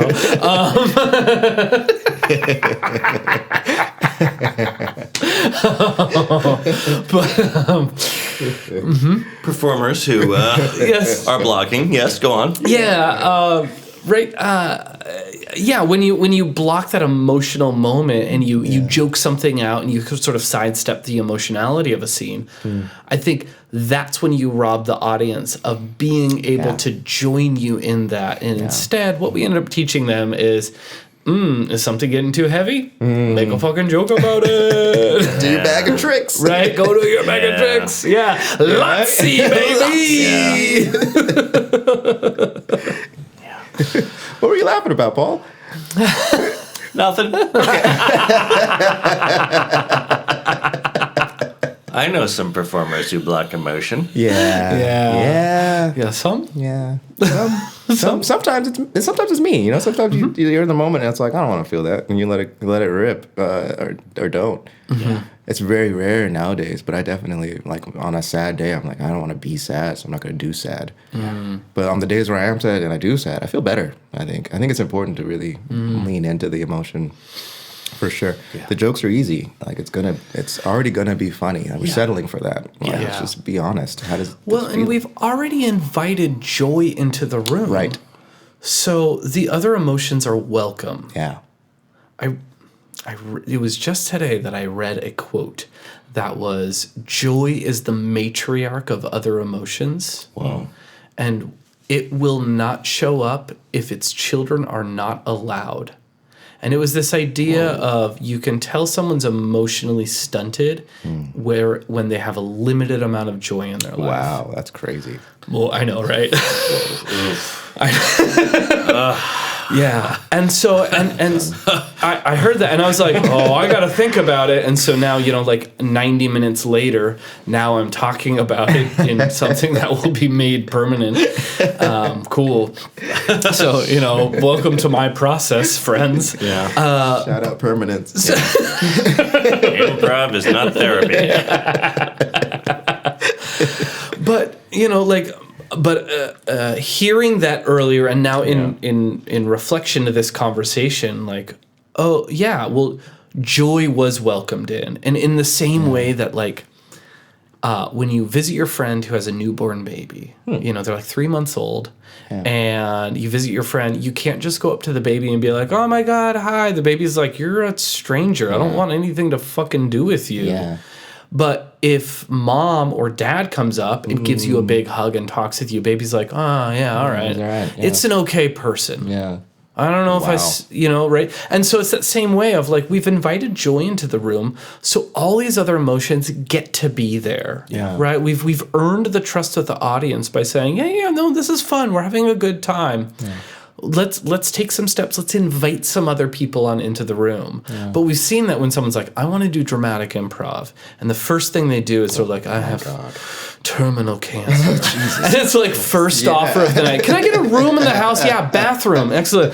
I'm currently on the toilet thinking about my terminal AIDS. And you're like, oh my God. What the fuck? Like, you can't. Yeah. 0 to 60, my guy. And people are like, I just don't want to do the jokey shit. You're like, no, that's not what we're saying. That's not what we're saying. You're not chasing anything. You're not avoiding anything. You're just being there. Just be there. Yeah. Just yes and I was gonna say yes and yourself, but if you're thinking about terminal illnesses, maybe just wait till someone says something and respond to that. Don't yes and yourself. Just find a way to be present in that moment. If you're sitting on the toilet, just be quiet. Take a key out of your shirt and then open the back of the toilet. Maybe you'll discover something. That's where I keep my cocaine. All of my emotions are in a locked basin in the toilet tower.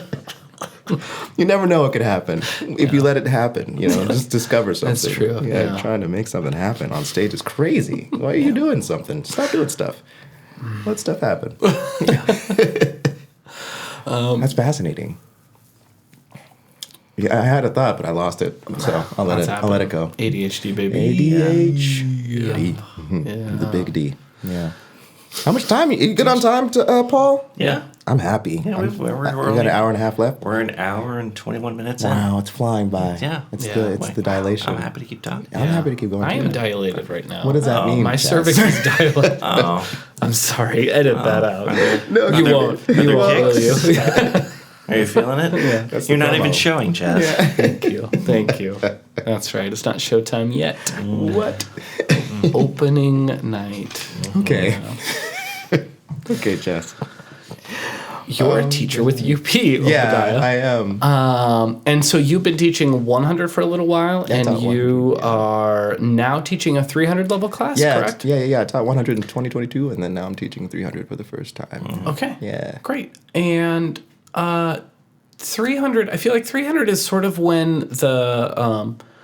when a lot of the expectations from the company sort of like come off. Like I feel like 100 is, I would say, relatively pretty structured. I think if you move from one 100 to another one, you're by and large going to sort of go through the same weeks. Yeah. And I think that shifts from person to person a little bit, but there's pretty I don't want to say rigid expectations, but there's expectations. Yeah. And then 200 starts to change a little bit, but we all sort of know that 200, we're a theater sports company, we're going to be teaching a lot of games, and we're going to be reinforcing the things you learned in 100 through games and that medium there. But 300 starts to kind of open up. Yeah. And there's a lot of freedom for the teacher. You know, that 300 and 400 are, I think, our most open classes that we have. Cool. What is it that you are sort of championing, or what are currently your thoughts as a 300 level teacher? Wow, that's a great question. I think as a 300, I was told that I could do whatever I want,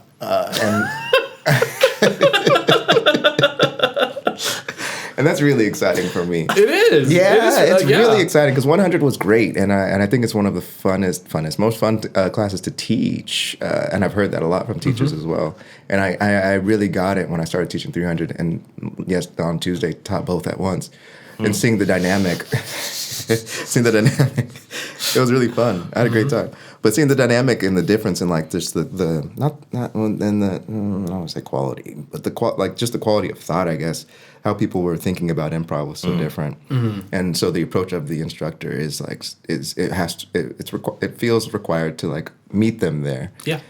Meeting 300 students, I kind of went in with more of like a J.K. Simmons and Whiplash mindset. Kind of like, you're gonna be better at what you do no matter what, you know. And we'll see how that goes. Yeah. We'll see how that goes. I'm really advocating for their best performance, and I'm saying that slowly because like it's not about the experience of the performance; it's about your experience on stage as an actor. Yeah, I'm coming from acting. In 300, whereas in 100 I was coming from like games and playing, and like we have people want to become better public speakers. Yeah, people want to become more courageous, want to be funnier. So meeting all those goals is sort of the thing. But in 300, the goals are like, I want to forget who I am on stage, and it's like I want to not remember what happened. Like just kind of being present is more of the goal for a lot of people, and I'm happy to do that. Like it's really exciting to like watch people sort of break their reality and allow themselves to find themselves in another one, or just look back and see that they were in another space entirely. That's really exciting. And then the approach is just that. It's like, how do we continue to be present, stop trying to be anything, and allow things to happen to you as a character and emotionally react to them. That's the biggest thing. And I love the E in Russell Crowe. You know, it's like it's very exciting. That's also the E. Yeah. Just to be able to see people, and I'm doing a lot more side coaching. I think I usually hate it a little bit because I like to just let the scene go. Yeah. But since they asked for me to teach them, I will stop the scene when it is asked, and I've said that. If it's an ass scene, I'm going to stop it. I'm going to tell you why. And we all feel it. Like I've stopped scenes where it's like, everybody, how do we feel right now? Like, what do we feel about these characters? Do we feel anything? Yeah. Because people are looking at their nails, you know, and they have a phone. That's how bored they are. So let's go ahead and run it back and try to make this scene about the two people here. Let's go ahead and give them a name. You know, stop trying to be yourself in a moment and let that moment make you somebody feeling something in it. That's really exciting about 300. And this is week 2 that I'm in now of 8. So I'm really excited to find out what we do next. Yeah. Yeah. I have an idea, but I didn't write anything down. I like to go in there and see what we're feeling. Yeah. Well, this will come out by week 6, so your students will know what you think of them for the last 2 classes. They're really great. They actually Good save. they're really great. So far, I've had a great time with them. And the 100 students that I got to work with the other day. I just love people who care about their emotional well-being enough to take an improv class. I think it's really cool that you take that risk, especially as an adult. Like it's not an easy step to take to like let someone teach you how to do this. Because I truly believe we already know how to do it.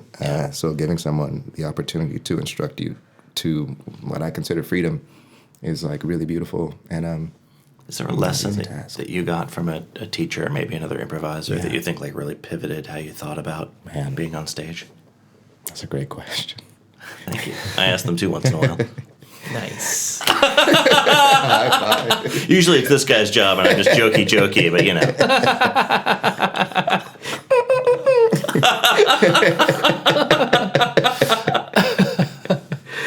Oh my God. Is there a teacher? I don't know. I think it's been in the ensemble because it's really that rotation of doing duos that maybe really pivoted it. There was definitely times where I like would had slumps. Like improv was not fun. And I just kept going on stage and thinking so much, probably around that year 3 time. Yeah. It's just like I'm not having a good time and I'm trying to do funny stuff. Yeah. I think the reps with a lot of different players was what brought me to the understanding of like this is just about playing.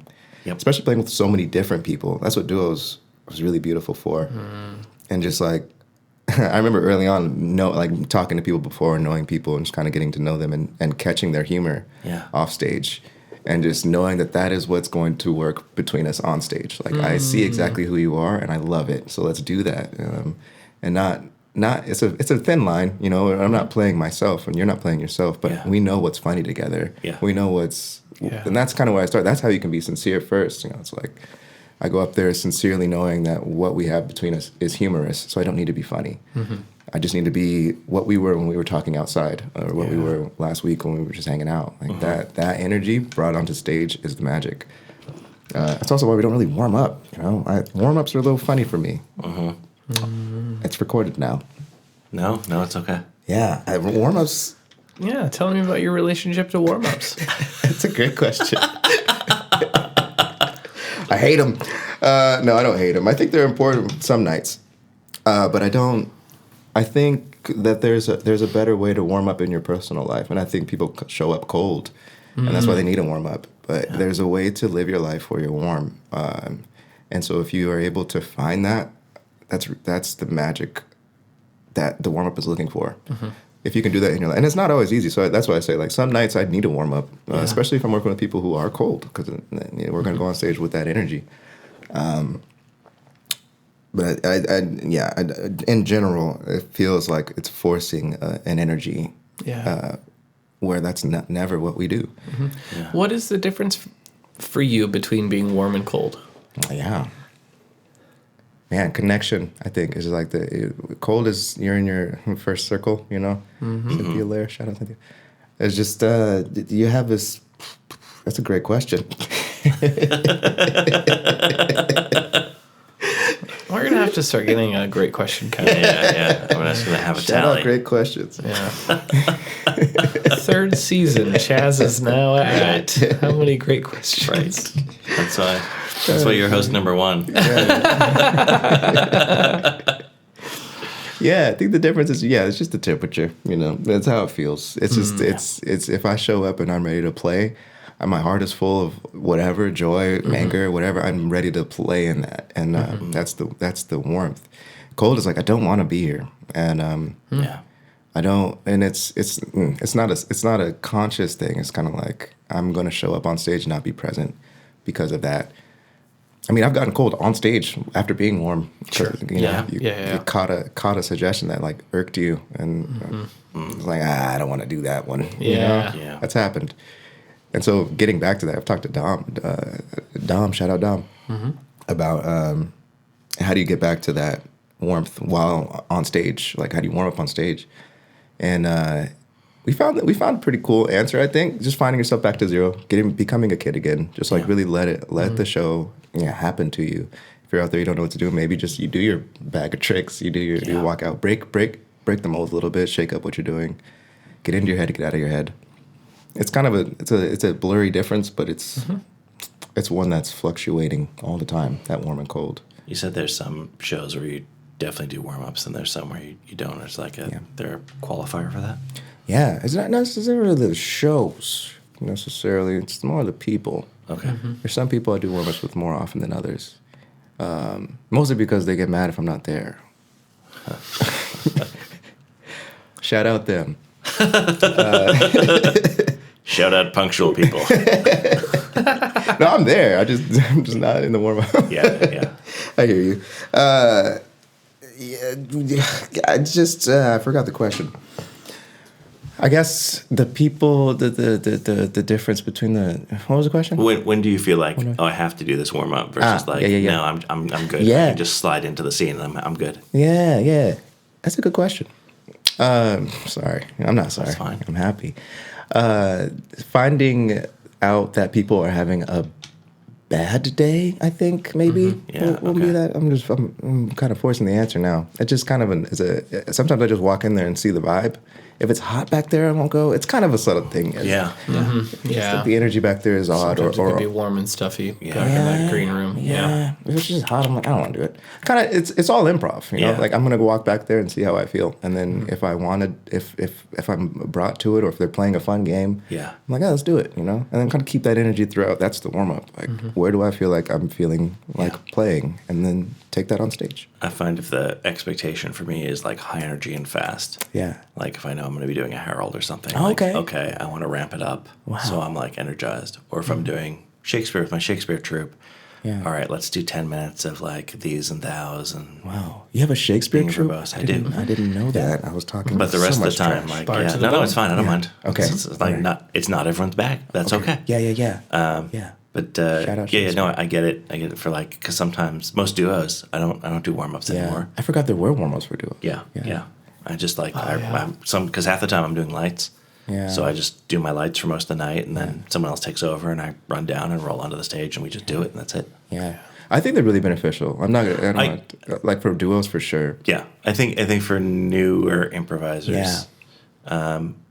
That said, I think there's a point where you get where, like both of you, like you've been doing improv long enough that actually you never stop doing improv. Yeah.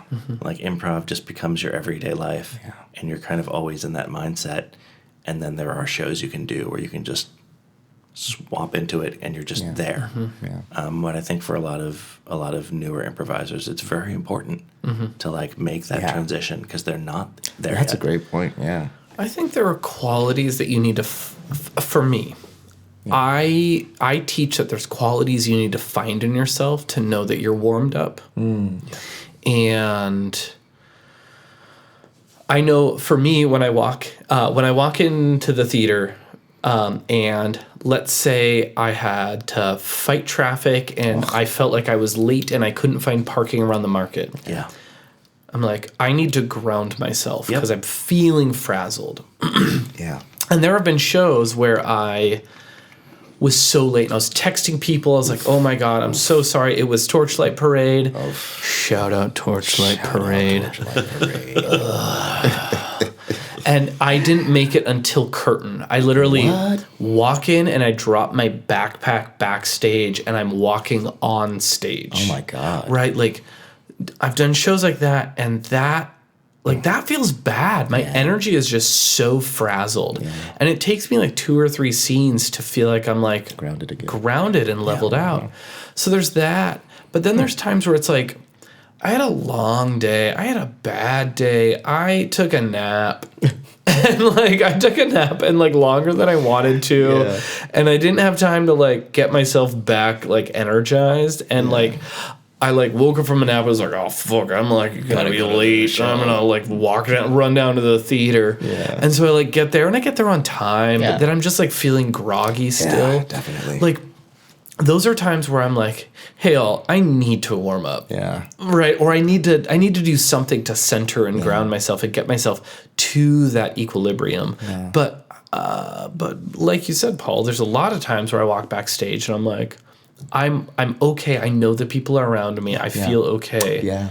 But I think alternatively to you, Obadiah, I still want to do warm-ups. Yeah. I want to do something where we all get up and we all look each other in the whites of our eyes and we say, all right, we're passing the clap. We're playing Zip Zap Zop. Yeah. We're doing sound ball. We're doing word at a time story. Yeah. Anything to just feel like I've taken that first step of improv. No, absolutely. And I was going to say that, thank you for saying that, because the biggest benefit is probably the connection. Because I can come in feeling great, and then, Cynthia's sad, shout out Cynthia. Yeah. Or Adrian's, angry or something. And that's not how they usually are. It's just my examples. Mm-hmm. But that connectedness, just to get everybody on the same. Just alliteration. Cynthia's sad, Adrian's Thank you. angry. Yeah, you see how the brain works. Tony's tenacious. Yeah, I get okay, it. all right, keep going. All right, engineer. Dom is dismal. Yeah. We got more. Yeah. Chaz has chlamydia. Okay. That's how it is. Yeah. It's just how I'm feeling pretty much constantly. Okay. Feeling like chlamydia. Yeah, right. I'm sorry, buddy. Paul is problematic. Okay. All the time. HR just has a paper towel dispenser for me. That's it. Do me. Yeah. Obadiah's ornery. Whoa, that's the word. I was going to say Ontario. What? Yeah. Ontario. Okay. Well, Canada. Yeah. Didn't say it was going to be a good one. Okay, you did say you had one. Yeah. Osprey. Jesus Christ. I thought you were an improviser. Come on. That's hard. I hate when I'm like, what's a word that associates with your name? And it's like, I'm Obadiah, so it's going to be a while for it. Ocelot, osprey. That's owl. Mm-hmm. The answer to beneficial to connect, I think, is the point of the warm-ups. Yeah. Because that's the most, like I said earlier, like that emotion, relationship, those are the two things that are going to pull the scenes together. Yeah, and the times where scenes like fall apart is when that eye contact was never there. When you're not looking at me, or you're not feeling me, you're just kind of doing your own. Your showy show, yuck yuck. Yep. Yeah. Thingy thing. Yeah. Marie called out. We were in I think a Herald or something together, or maybe it was a living room. I forget what it was. Yeah. But we were next to each other, and you were like rolling a joint for like 30 seconds, 60 seconds, and like I finally noticed, and he passed it to me, and like we took a hit and passed it back and forth. And I remember Marie told me after the show, she's like, oh yeah, I was watching that and I saw him and I'm like, when's he gonna notice? When's Paul gonna notice? And then the two of you connected and it was just like so lovely. Yeah. And it's those little things, it's those little moments of like just being present with someone on stage that raises the it makes it so much more real. Yeah, the value. I think it makes it so much more real to the audience. Yeah, because they're seeing everything. They're seeing everything. Yep. Those little Tony tells me a lot of times that my expressions are really good, and I really appreciate him saying that because it helps me to reflect on like the audience is always watching your littlest thing, and you probably know a lot better than most people from watching from the tech booth. Like I'm having such a good time with the thing I'm doing. Mm-hmm. Like, even if it's, a bad thing or a sad thing, whatever, I'm present in that moment. Yeah. And giving a scene partner an opportunity to actually catch it. That's also, a little warm up. Like, I'm going to do this as long as it takes. And I saw you see me. So I knew you knew what I was doing. And there was some conversation happening. Yeah. It just kind of worked out that way. You know? But it wouldn't have happened if we didn't have the awareness of each other. Right. I think that's what the warm up's biggest benefit is. Yeah. Just open your heart to the people on stage with you. That way you can do whatever. Anything can happen. We always say, I got your back backstage. Like that's what that means, I think. Just being present with that. That was a fun scene. Yeah, that was a fun scene. The whole night was fun. That was a fun night. Yeah. Who else was on that? Yeah, that was good. Tony was there. Tony. I don't remember what the get was. Me either. It was one of those, Jay was there probably, right? Yeah. It's the Living Room Herald era. Was it a Thursday? I don't even remember. I think it was there. It was a Thursday. Why were you there? I don't know.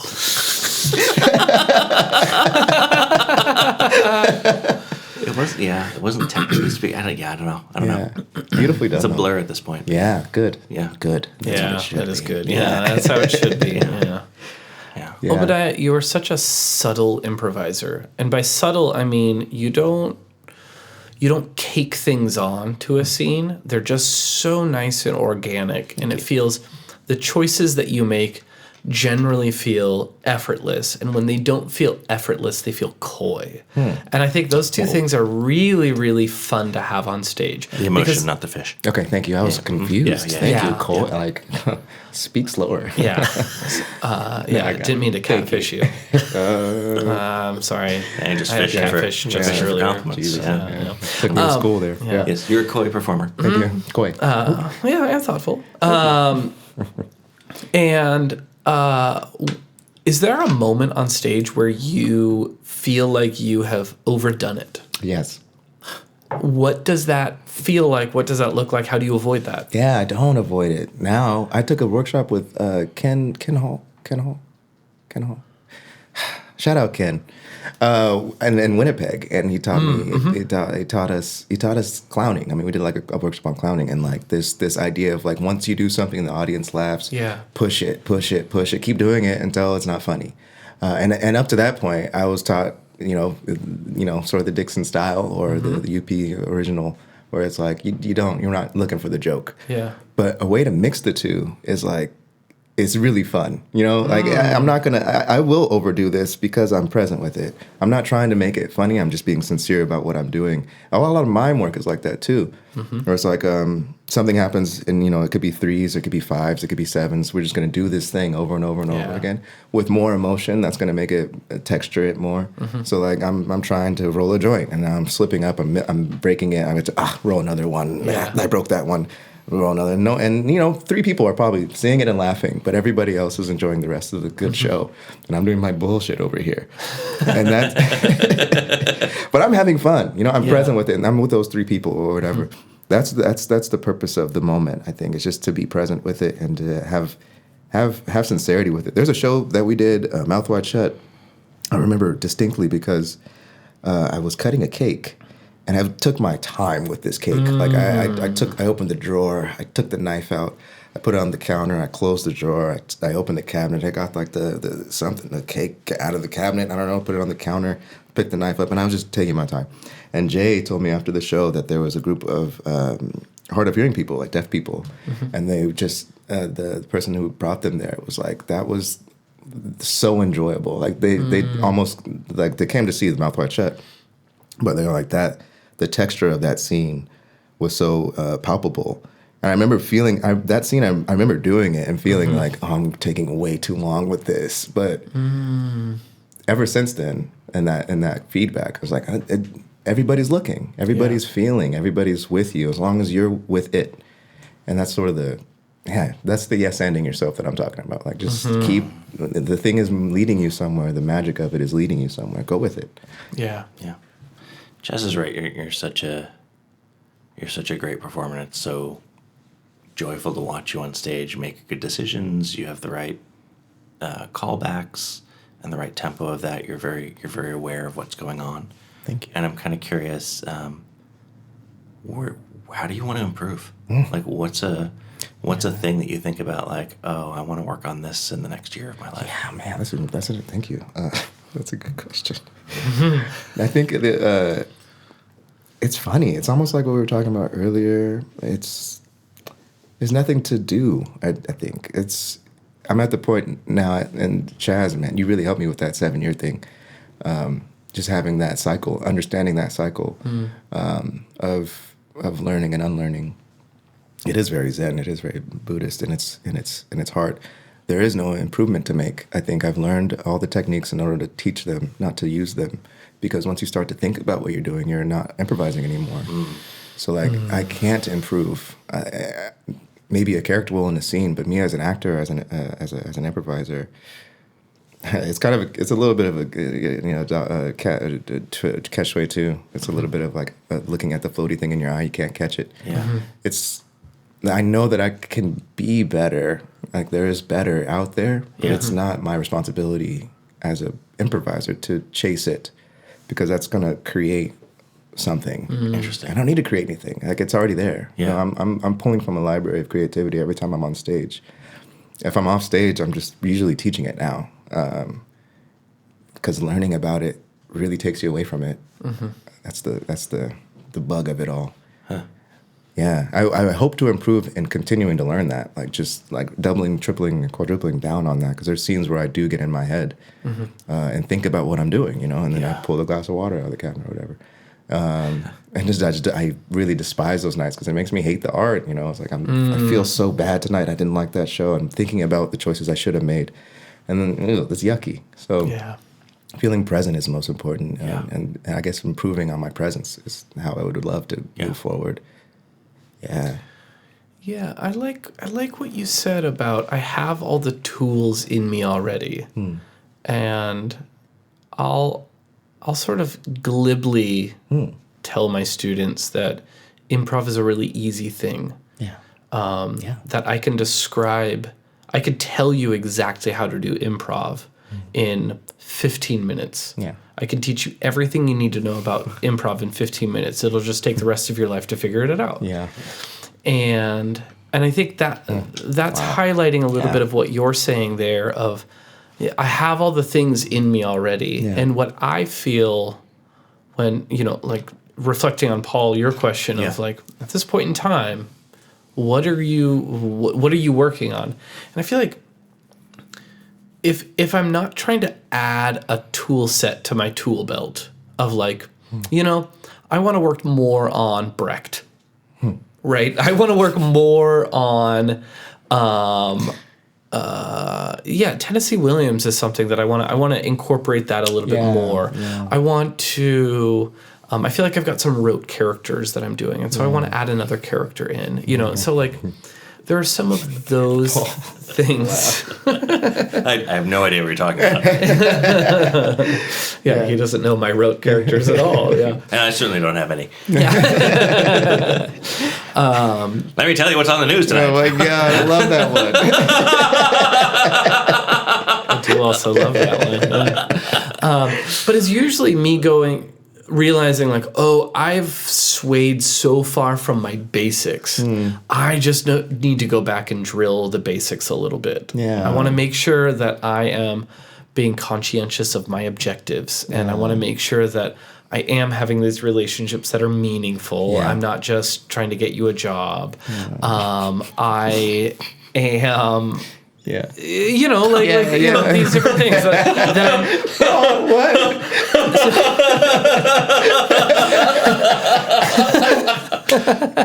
That conversation predates the podcast. It does, yes. We did have a catty conversation about that specifically. Jesus Christ. And so, but sometimes I'm like, I haven't used I'm so locked into my scene partner, I'm forgetting that there's an environment. Things like that. Okay, where I just reflect and I'm like, a trend I have had is I'm forgetting these basics. And then sometimes I really focus on the basics, and I'm like, I've got that. And then I'm like, I do want to do like some more of these advanced improv skills. I want to hear what you say, but I want to like cast it off a few lines. Yeah. And I want to play with that later, and I want to see if I can sort of cast it a few lines down and sort of play something and then come back to that and see what that does to the improv. Yeah, you're brilliant at doing that, actually. Yeah, I've seen you do what you're talking about. I'm dying. Oh no, this is the last you'll ever hear of Obadiah. He's dying right now. That military helicopter was actually a hospital helicopter. It knew you were going to die. You missed your chance, son. And it would never find you in this very white neighborhood. Oh my God, should have went to Black Lake. Should have went to Black Lake. But you have all those tools in you. Is what I will get into. Yeah, so like to think of them is anxiety, is suffering, as Buddha teaches, and so. Yeah, I love that though. I love that. I love finding that I've done that. And I think that's the power of having learned it. Not to think about using it, but to see that you are. because I love the idea of like, waiting a few beats or like those, or what did Jill teach? Like repeating the question back to you, or repeating whatever they said as a question back to them. Like those are fun little moments you can find yourself doing, and it takes a little bit of practice to like build them into yourself for sure. So it's going to take some thought. But overall, it's something that you kind of reflect on and see that you've already done, not something that you can continue to push as something you're doing. It's very elusive, this art. You know? It's like I don't get a choice in what I do up there. I just get to choose how I show up, and then find out what I did later. Yeah, it's life really.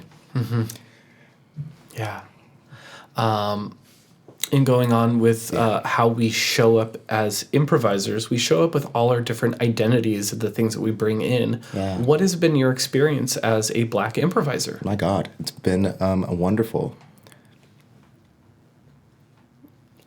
It has been a wonderful. And thank you for coming to the podcast. Shout out Cascade. Shout out a wonderful. I mean, I love being Black, first of all, and being an improviser. When they come together, it's an extraordinary experience. I think it's... What, Paul? Well, and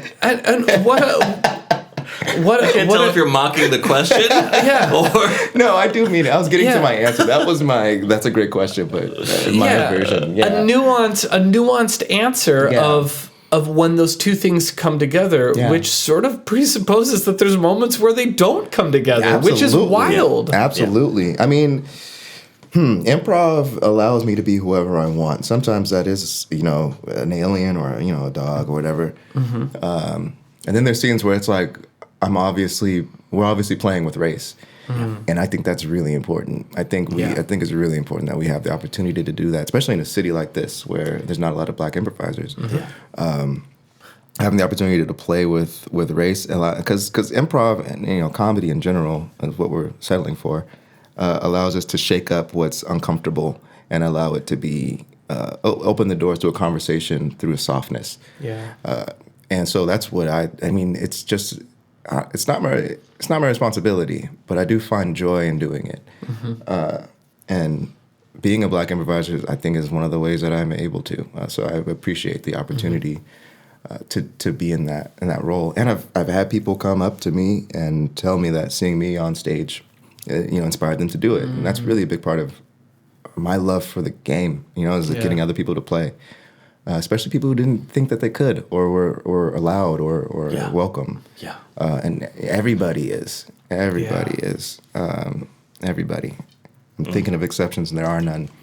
And allowing people to see that joy in their lives and that therapy in a lot of situations. Because, oh boy, I mean, improv, I also teach this, is like you go up there, like I said, like with nothing, and I just told my students this the other day, to get away from that self you're trying to run from as an actor, you're going to find yourself in moments of you. I think we talked about this too. Moments of you that you're just expressing through a character, and in hindsight, you can really see like, wow, that's in me. And sometimes it's going to be like ugly, and you're going to hate it. Beautiful. You have an opportunity to change that in your real life, and then see how it changes on stage. See how your opportunities to become somebody change through playing somebody random that is actually you a little bit. Yeah. And don't be scared of that, because this is the forum. This is the place to let that softness impact that ugliness, or whatever you want to call it. Allow yourself to play and be expressive through the worst parts of you, quote unquote, because they're not even you, really. They're expressions of stories that you've been told and conditionings to become somebody, to be somebody. Yeah. And so we're able to shake and break those by playing on stage. And finding yourself as I played a white slave owner, like a literal. I was playing the slave owner of white people, and just the other night. Just the other night, and it's a beautiful role. Because now we're shaking up the idea, and somebody, maybe it was Jay, I don't remember, it was probably Jay. He said he's like had his hands in his head. He's like, "Oh, we're doing a slavery," and we're doing a slavery. Oh no, we're in the North though. We can't slavery. Can't do this, not pretending. Yeah. It's I mean, it was such a gruesome, horrible, awful experience for millions of people. And the effects still impact us today. Yeah. So to stop talking about it in any forum is ignorant and irresponsible. Yeah. So I think, I mean, the conversations that can be had because we take our foot up the gas about how aggressive things were, and then we can get into that now because we've had an opportunity to see it in another light, and that's satire. That's the power of the comedy. Mm-hmm. Yeah. But you have to be responsible. I really appreciate improvisers who are careful with it, especially white improvisers who are careful with it. And I implore everybody who is of a oppressed group or a group that's treated it indifferently because of their difference to play themselves, so to play that, to feel that out, to push that envelope a little bit. This is your opportunity. In Winnipeg, we had and shout out Kevin in Winnipeg. We did a scene, and Kevin is half Trinidadian, and he said he had never had the opportunity to really play that role, being in that community, or to feel out like doing an accent, like it just felt uncomfortable. And I get that. Like there's moments when I don't want to play who I am, out of discomfort or out of feeling like othered. That's not as often anymore. I just kind of push it now. But early on, you're discovering who you are through the characters you become. Yeah. And so, he had the opportunity to do that, and he was just telling me. And I think we were in a scene with like an indigenous person, him and me, and that we were like the main people of the number of people of color came down pretty much us. And so the scene was just so much fun. We went through time, and we experienced our cultures on stage, and that's the power of the improv sort of machine. Yeah. I think being a Black improviser is exactly that. It's just everything and nothing at the same time.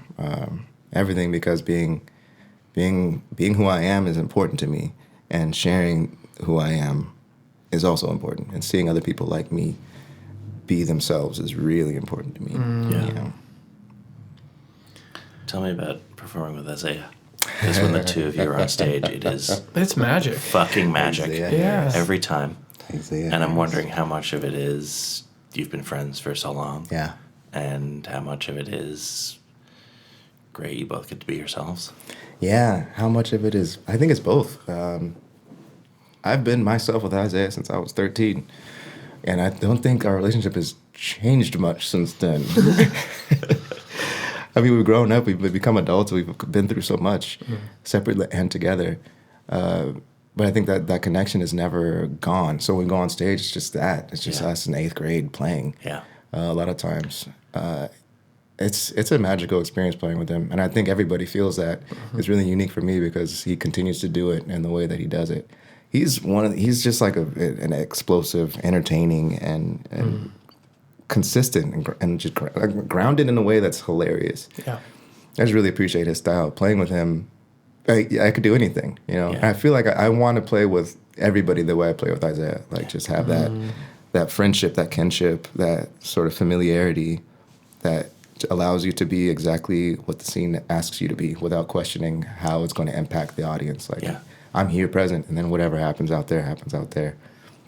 That's the magic of playing with him. I hope everybody feels that. I definitely do. I think you're both so great, but in very different ways.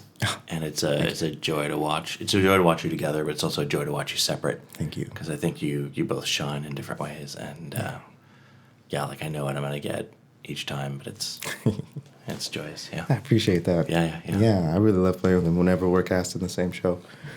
It's a really fun time. It's a lot. Yeah. Yeah, I know when I see the schedule and I see I'm on a team with the two of you, I just I'm like, it's such a delight. Yeah. It's so fun. Yeah. And I know that there gets to be scenes that the two of you just get to share. Yeah. And I'm like, I don't I just want to let you two delight in each other, because that's going to be such a gift for the audience. Like the best thing I can do for that scene is not let the audience worry about me, right? Is to not disrupt that, is to just let the two of you fucking go, and then if there needs to be a button coming on a little it, texture. a little texture here and there, Yeah. but like just to really provide that, just the knowing of like, you guys have this. I feel that. Thank you. I appreciate that. It's always fun to have people come in and explore the friendship through the scenes too. We have things that we do. We definitely have a bag of tricks between us. I hadn't noticed. I won't tell. But there's things that we constantly do. So, but it helps in a duo. Like I know I could trust that you're gonna. If I lift you up, you're good. Or if I jump in your arms, you're good. And just little things like that. I've told now that allow us to play more freely because it's like all of improv. Like we know the form, so now we can do whatever we want inside of it. We know the relationship that we have, so every scene we get into, it's just fun. It's just fun, and having other people jump in is great too. If you ever, jump in. Yeah, I love it when we're able to do race scenes. Of course, yeah. Hey, man, I'm game to come on in and get my hands a little dirty in that. And dirty, huh? Well, interesting choice of words for playing with us. They become dirty. Is that? Listen. Isaiah was the one who tried to get me to say the N-word on stage. He would never do that. That doesn't sound like a thing Isaiah would do at all.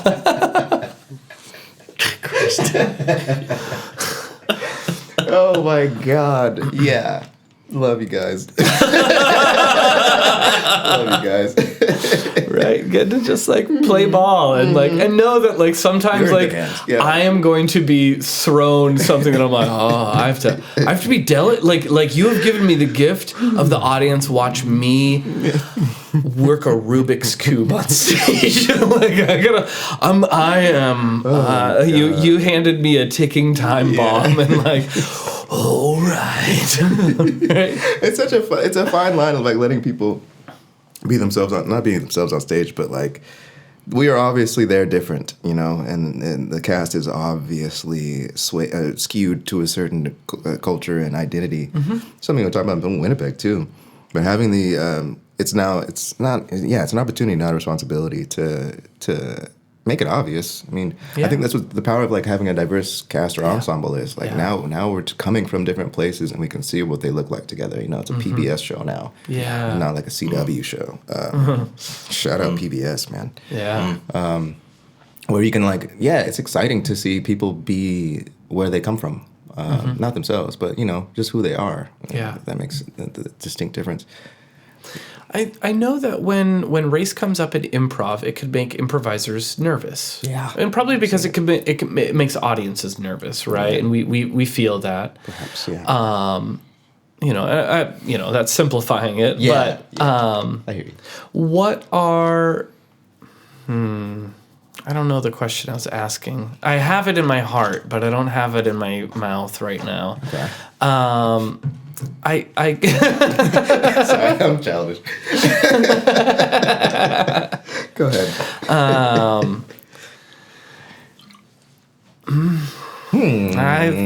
Okay. What is I'm losing it. Say it. I don't Just know. start talking. See what happens. Yeah. Don't say the N-word.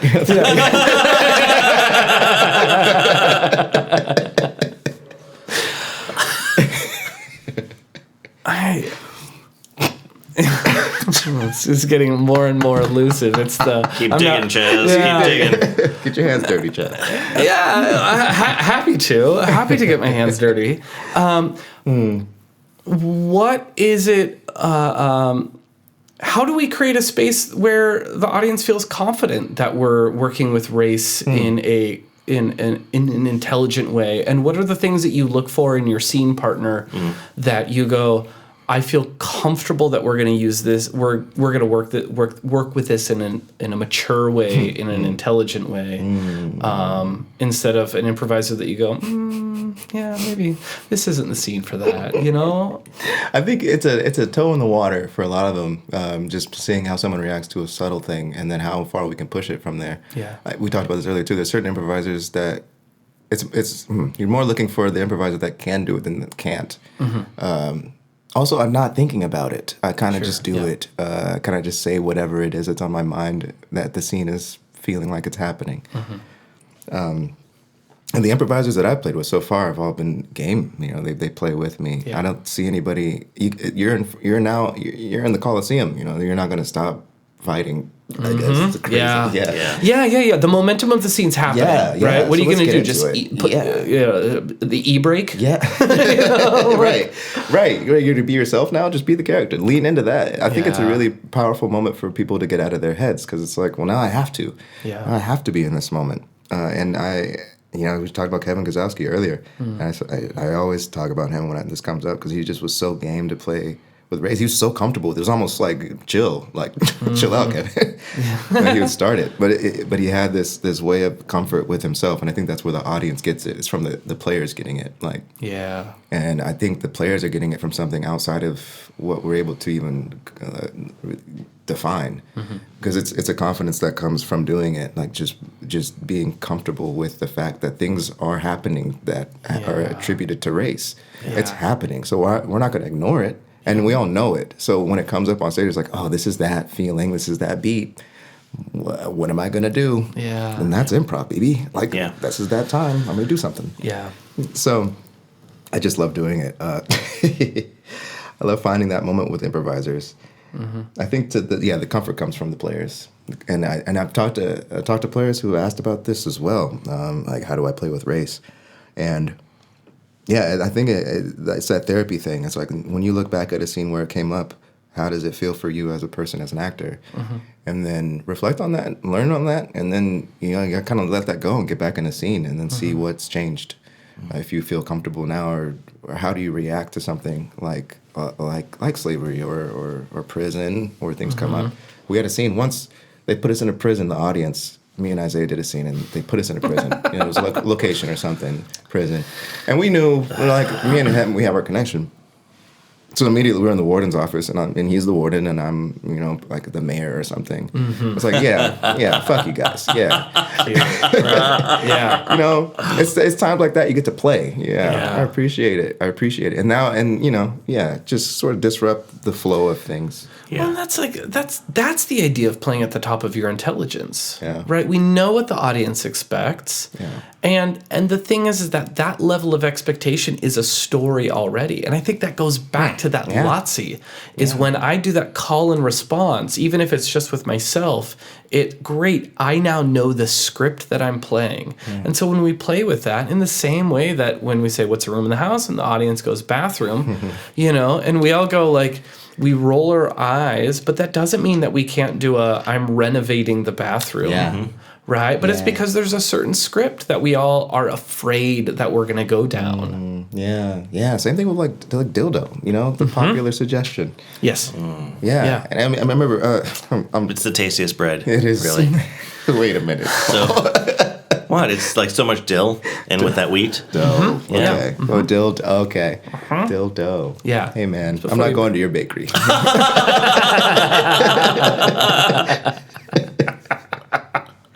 What? But it's the same thing. It's just like, I think Randy, I remember one of his workshops. Probably, is that glazed? No, it's KY. Hey, man. What? Astroglad, my friend. Astroglad. How many brands can we name? Shout out Astroglad. It's water-based. That's a good one. Yeah, it sure is. Yeah, that's a good one. Randy Dixon. Shut up. He mentioned Blender as a suggestion, and he mentioned you first thought is Blender, the physical thing that you blend stuff in, but also it could be a moment where people are mixing in a party, or that second thought, that other option.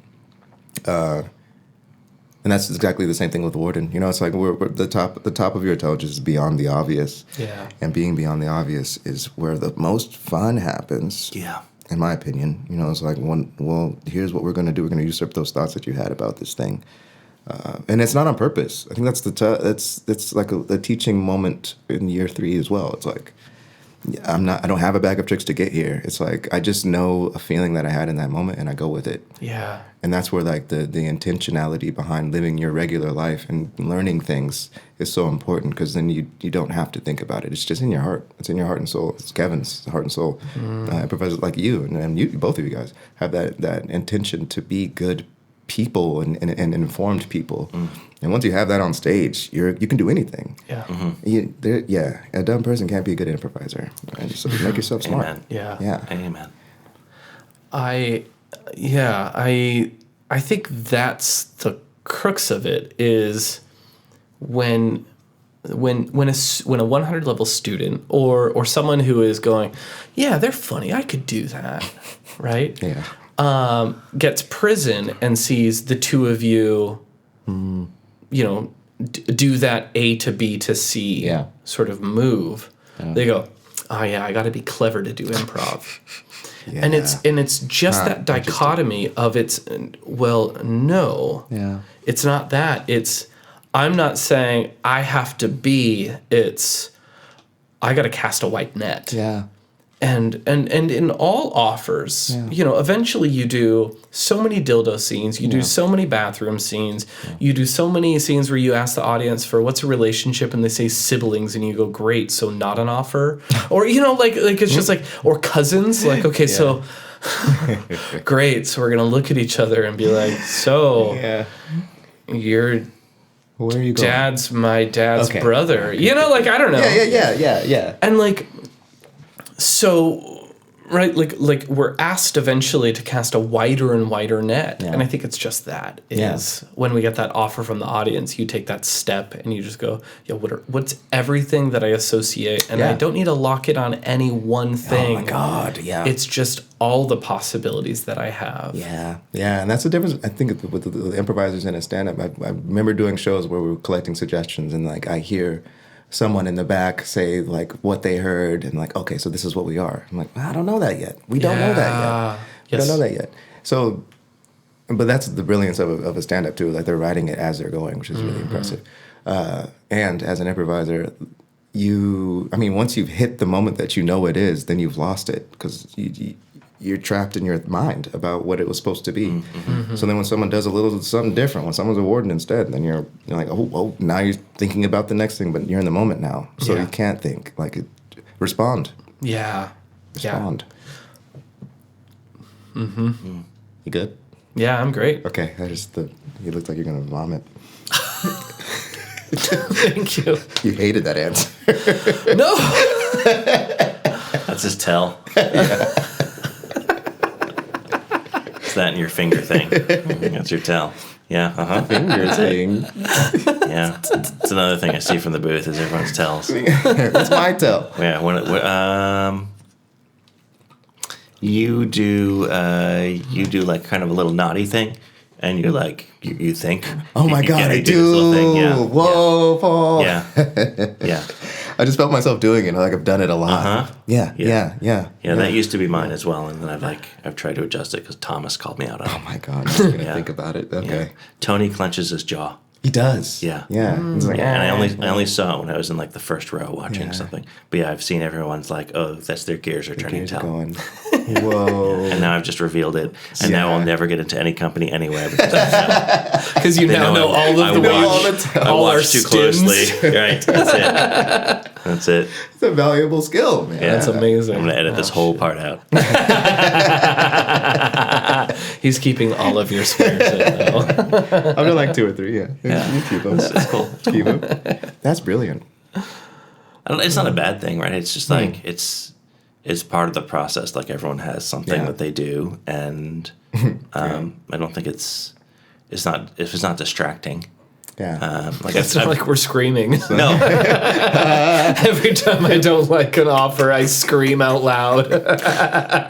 That's a great game. Yeah, right. That's lovely. I want to play that game now. Next time I'm at duos, whoever out there, like if we don't like the other person's offer, just gonna scream. Just should have said, but no bell. Like scream right at you. A new version of New Choice. Yeah. But it's from In the Sea. No bells. Yeah. Right. Oh my god. Oh, that's dope. I love that's that. a good idea. Yeah. Game, yeah. Putting that one in my pocket. Yeah, next time. Yeah, when I'm finally no longer teaching on Wednesdays, you and I are playing Screamprov. Screamprov. That and like Head in a Bucket. I want to see that again. Oh my god. I will, if we do a trio sometime, I'll gladly do Head in a Bucket. Oh my god, is that the water bucket Yeah. one? You put your head in the bucket. Yeah. Yeah. What? I forgot about the mousetrap scene. And I love mousetraps you too. do love a mousetrap. Yeah. Do that as well. Extreme. I'm down sports. I'm down for risky games. Yeah. I think I love duos. I think the last couple duos I've seen have been some really great duos consistently. But yeah, I think we can take more risks. Absolutely. Yeah. Where do you think the risk lies? Is it in the setup or is it in the play? Or somewhere in between? I'm not sure. I'm not sure exactly. I think the risk lies in the games that we play. Yeah. I think there's a large number of games that we play, but it's the same pool. It's the same pool of like, here's a couple dozen things that we do. Yeah. And like it's great. Like they turn out being great scenes, but I think we could try things that are more risky, that are more like, oh, I haven't seen this before, or I haven't seen this in like a year, or whatever it is, or just create more danger. Like I think in the last year I've only seen the blindfold game like once, and that's a good like, hey, don't walk off the edge of the stage. Yeah. But even when people play it, they play it safe. Like they try not to move around too much, and I think that's a game where like you have to be like constantly just crossing and like going up to the other person where you think they are, and like missing or almost walking off stage or walking into a wall. Like you have to be fearless. I love just telling the other person, kiss me. Yeah. And just like watching them just like and that's the exact thing. It's like you could hear the audience go, huh. And the other improviser like, fuck. Like or like that's great. High five. And then like, Kiss me. just any way that like you have to, you know, that spatial Makes awareness is happen. just gone. Yeah. Yeah, I love that. Crazy. Mousetraps. That's risky. Yeah. Mousetraps is fun. Yeah. And it's fun because the audience thinks there's so much danger in it. Yeah. And if you haven't played the game before, there is danger in it. Yeah. And you like move around and like you gotta be like That sounds terrible. That's one I wouldn't do. Spit take that and the buzzer neck shocker thing. Those three I'm not shock doing. collars. That's a game I have not played. I'm good off 3 of those. So I should probably do them. I'm gonna go on Amazon right after this and order a bag of mousetraps and some blindfolds.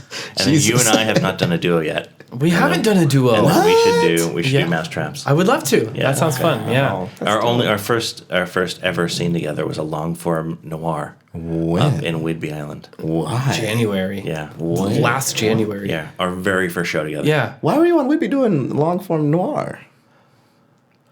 You're invited. I was teaching 2 weekends of workshops. Okay. And when I went up, I was asked to teach genre. Yeah. And so it was Saturday, Sunday workshops, and basically a different genre each day. They were like, I think 6-hour workshops. What? It was intense. What? Yeah. That you taught? That I taught. 6 hours straight? Well, I as straight as I am. Yeah. Okay. Okay. Teed up and Okay. Yeah. hole in one. Okay. And Mini breaks. Okay. Yeah. So you go up and you do a show Friday, Yeah. do 6 hours of workshops, do a show Saturday night, and then 6 hours of workshops, and then Wow. Intensive. Head back on the ferry. And then the next week it was the same. And so I taught Shakespeare, Jane Austen, or like, you know, whatever that styling is. Austin, huh? Yeah, Austin, yeah. There was that. I taught film noir, and then I think I asked them what they wanted to learn, and it was either like I think it was soap opera was the other one that they wanted to learn. Huh. Yeah, and so I taught intensives on those. Wow. There. Wow. And then you guys ended up doing that. One of the nights was a noir show. And you were there. Yeah, I got invited to play. Yeah. Well, it was only going to be 2 two of us doing this long form. Yeah. And I was like, I'd really like a third.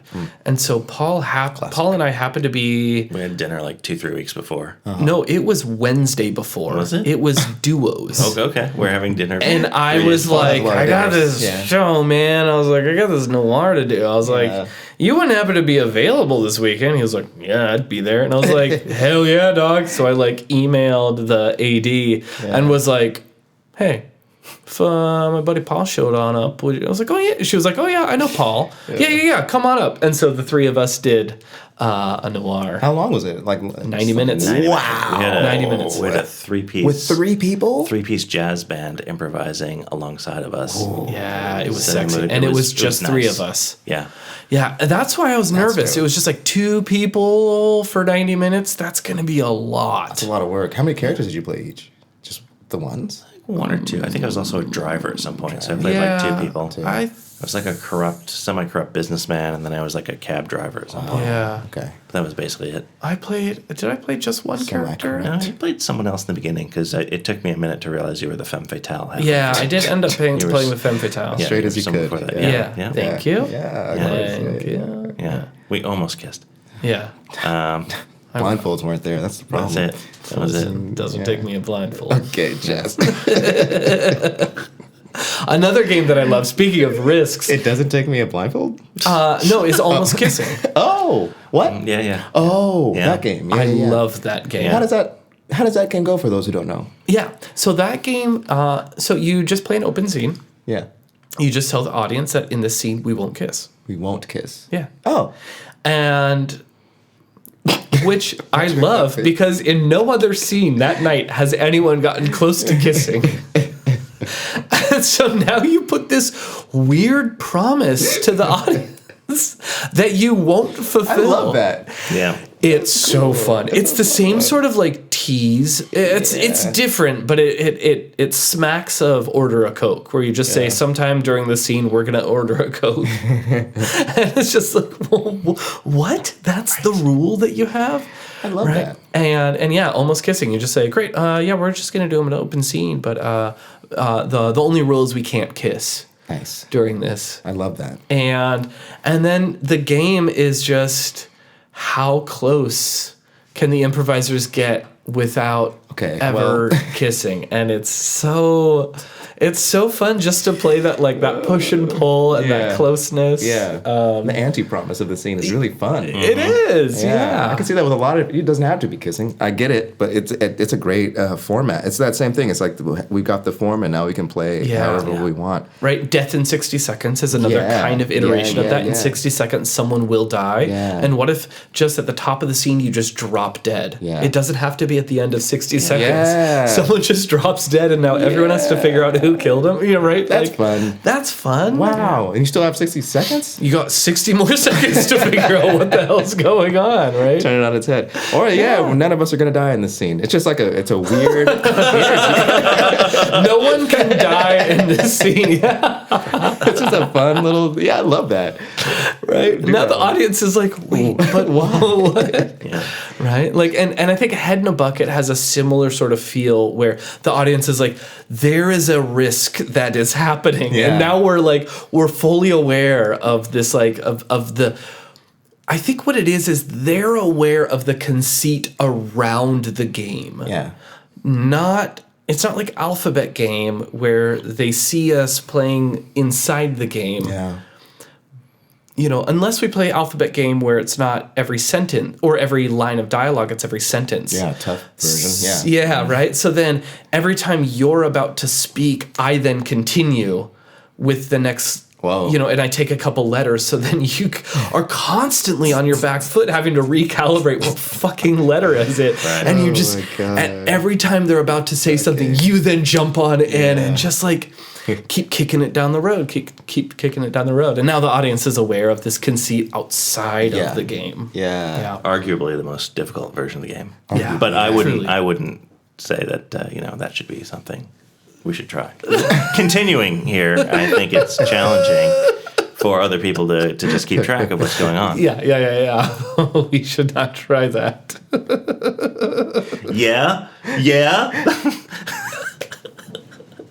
zebra.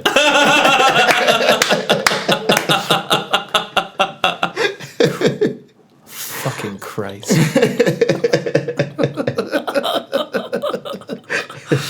You know how many times in a Herald I've played the alphabet game all on my own? By yourself? Yeah. Because God. I've been like, oh, this is a game that fits the suggestion. Yeah. And I like try really obviously, and then their line of dialogue does not fit at all. So I'm like, well, I guess it's just me playing by the myself. alphabet game. I'm gonna watch out for that in the future. Yeah. That's a Yeah. good one. Me It's too. always It's a fun to subtle discover a game and Yeah, the long discovery form. of the game is fun, and also like coming up with an intention right before the scene. I think Adrian used to ask me like, "What is it?" There's like, "What is it? What do you?" Or would give me something to try to do somewhere in the show. Fun. Most times when I didn't do it, I knew I was successful because I wasn't thinking about it. But then after, so I'd be like, "Dang, I want to try it at some point." It's really fun. And then I have this one that I've developed that I kind of go for, and at times I don't really go for it, but I recognize it when it's happened. Is making the audience go, "Oh," you know, because we're doing funny stuff, we're doing stuff, we're yelling, we're angry, but how do you make them feel like, "Oh man, I feel good"? Like I want to be those people. I want to be in that situation those people are in, Yeah. and I love being in this moment with them. Like that's such a heartwarming thing. You can't really chase it though, you know, the same thing. Gotta find it. Yeah. find it. It's that discovery. Yeah. Yeah. You just have to like have unpacking your scene, and you're like, oh, here it is. Yeah. Okay, I guess I will seize it when it's there. Yeah. You can't go hunting for it. You don't know who you're playing with, and you know, not everybody's gonna go there with you. So it's kind of just exploring it with the people you're with, and the friends you make along the way. Yeah. Yeah. And the enemies. Okay, Chess. Yeah. Almost kissing them.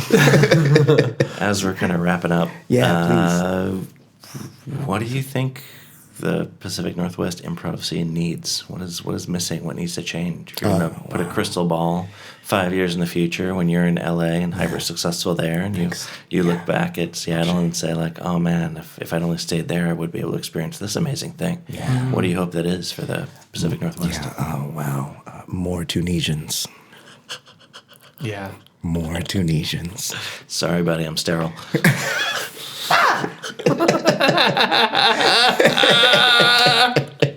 My favorite sentence.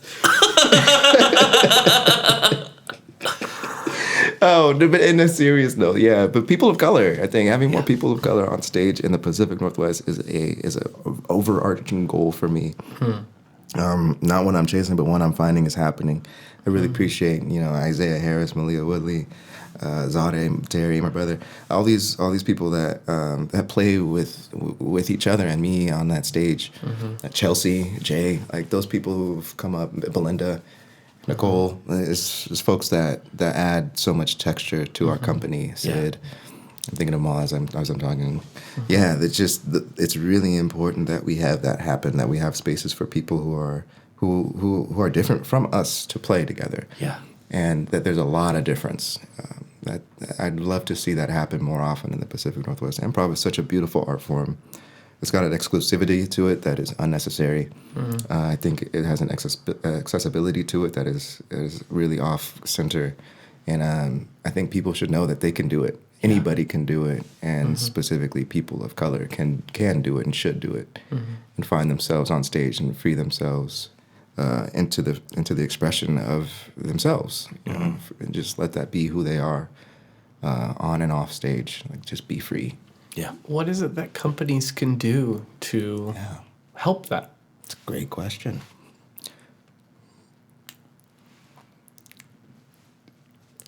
And that's what we got for Cascade.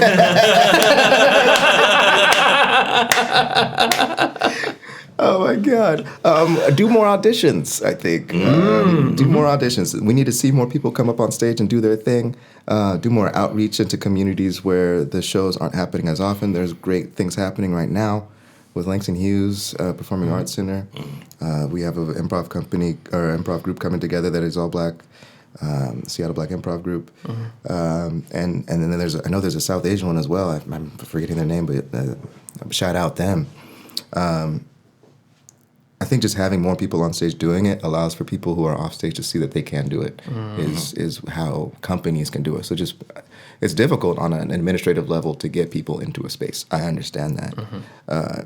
It's important that you do it as often as you can. and invite people, welcome people to the stage, and create a space where people aren't, always getting named Jerome for who they are off stage. Just train. It's that same thing as before. Everybody at their smartest in their life becomes the most welcoming and entertaining improviser on stage. So as long as you've informed yourself of the realities of our world, you can go onto stage and everybody will feel welcome because you're an informed person and you're showing that at the height of your intelligence, everybody is welcome and equal, and powerful and creative and expressive, and that's life, really. Yeah. That's great. Thank you. Thank you. Thank you guys so much. Thanks for being on the podcast. It took so long. You've had Randy Dixon. You've had Tony Beeman, Isaiah Harris. Wait, do you feel like we're ignoring you? I do. Yeah. Oh, I'm so sorry. Oh. No, I really appreciate it, you guys. I'm really gonna miss this. Miss. Yeah, you're gonna miss not being on a podcast because now you are on the podcast. Now I'm on the podcast. I'm on Cascade. You are on Cascade. Yeah. And I hope you remember us when you're, how could I forget? In movies with Robert Downey Jr. Random selection. Yeah, Great. yeah. I'd love to be in a movie with him, especially if it was the same character as Tropic Thunder. It'd be really fun.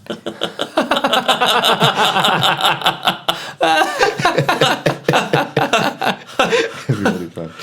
Well, thanks for tuning into another episode of Cascade Improv Podcast. That's right. The Avalanche. We'll figure it out. I don't know what it's going to be. The mountain, the peaks? I don't know. Yeah. Peaks and the valleys? Who knows? Probably the Cascadians. Yeah.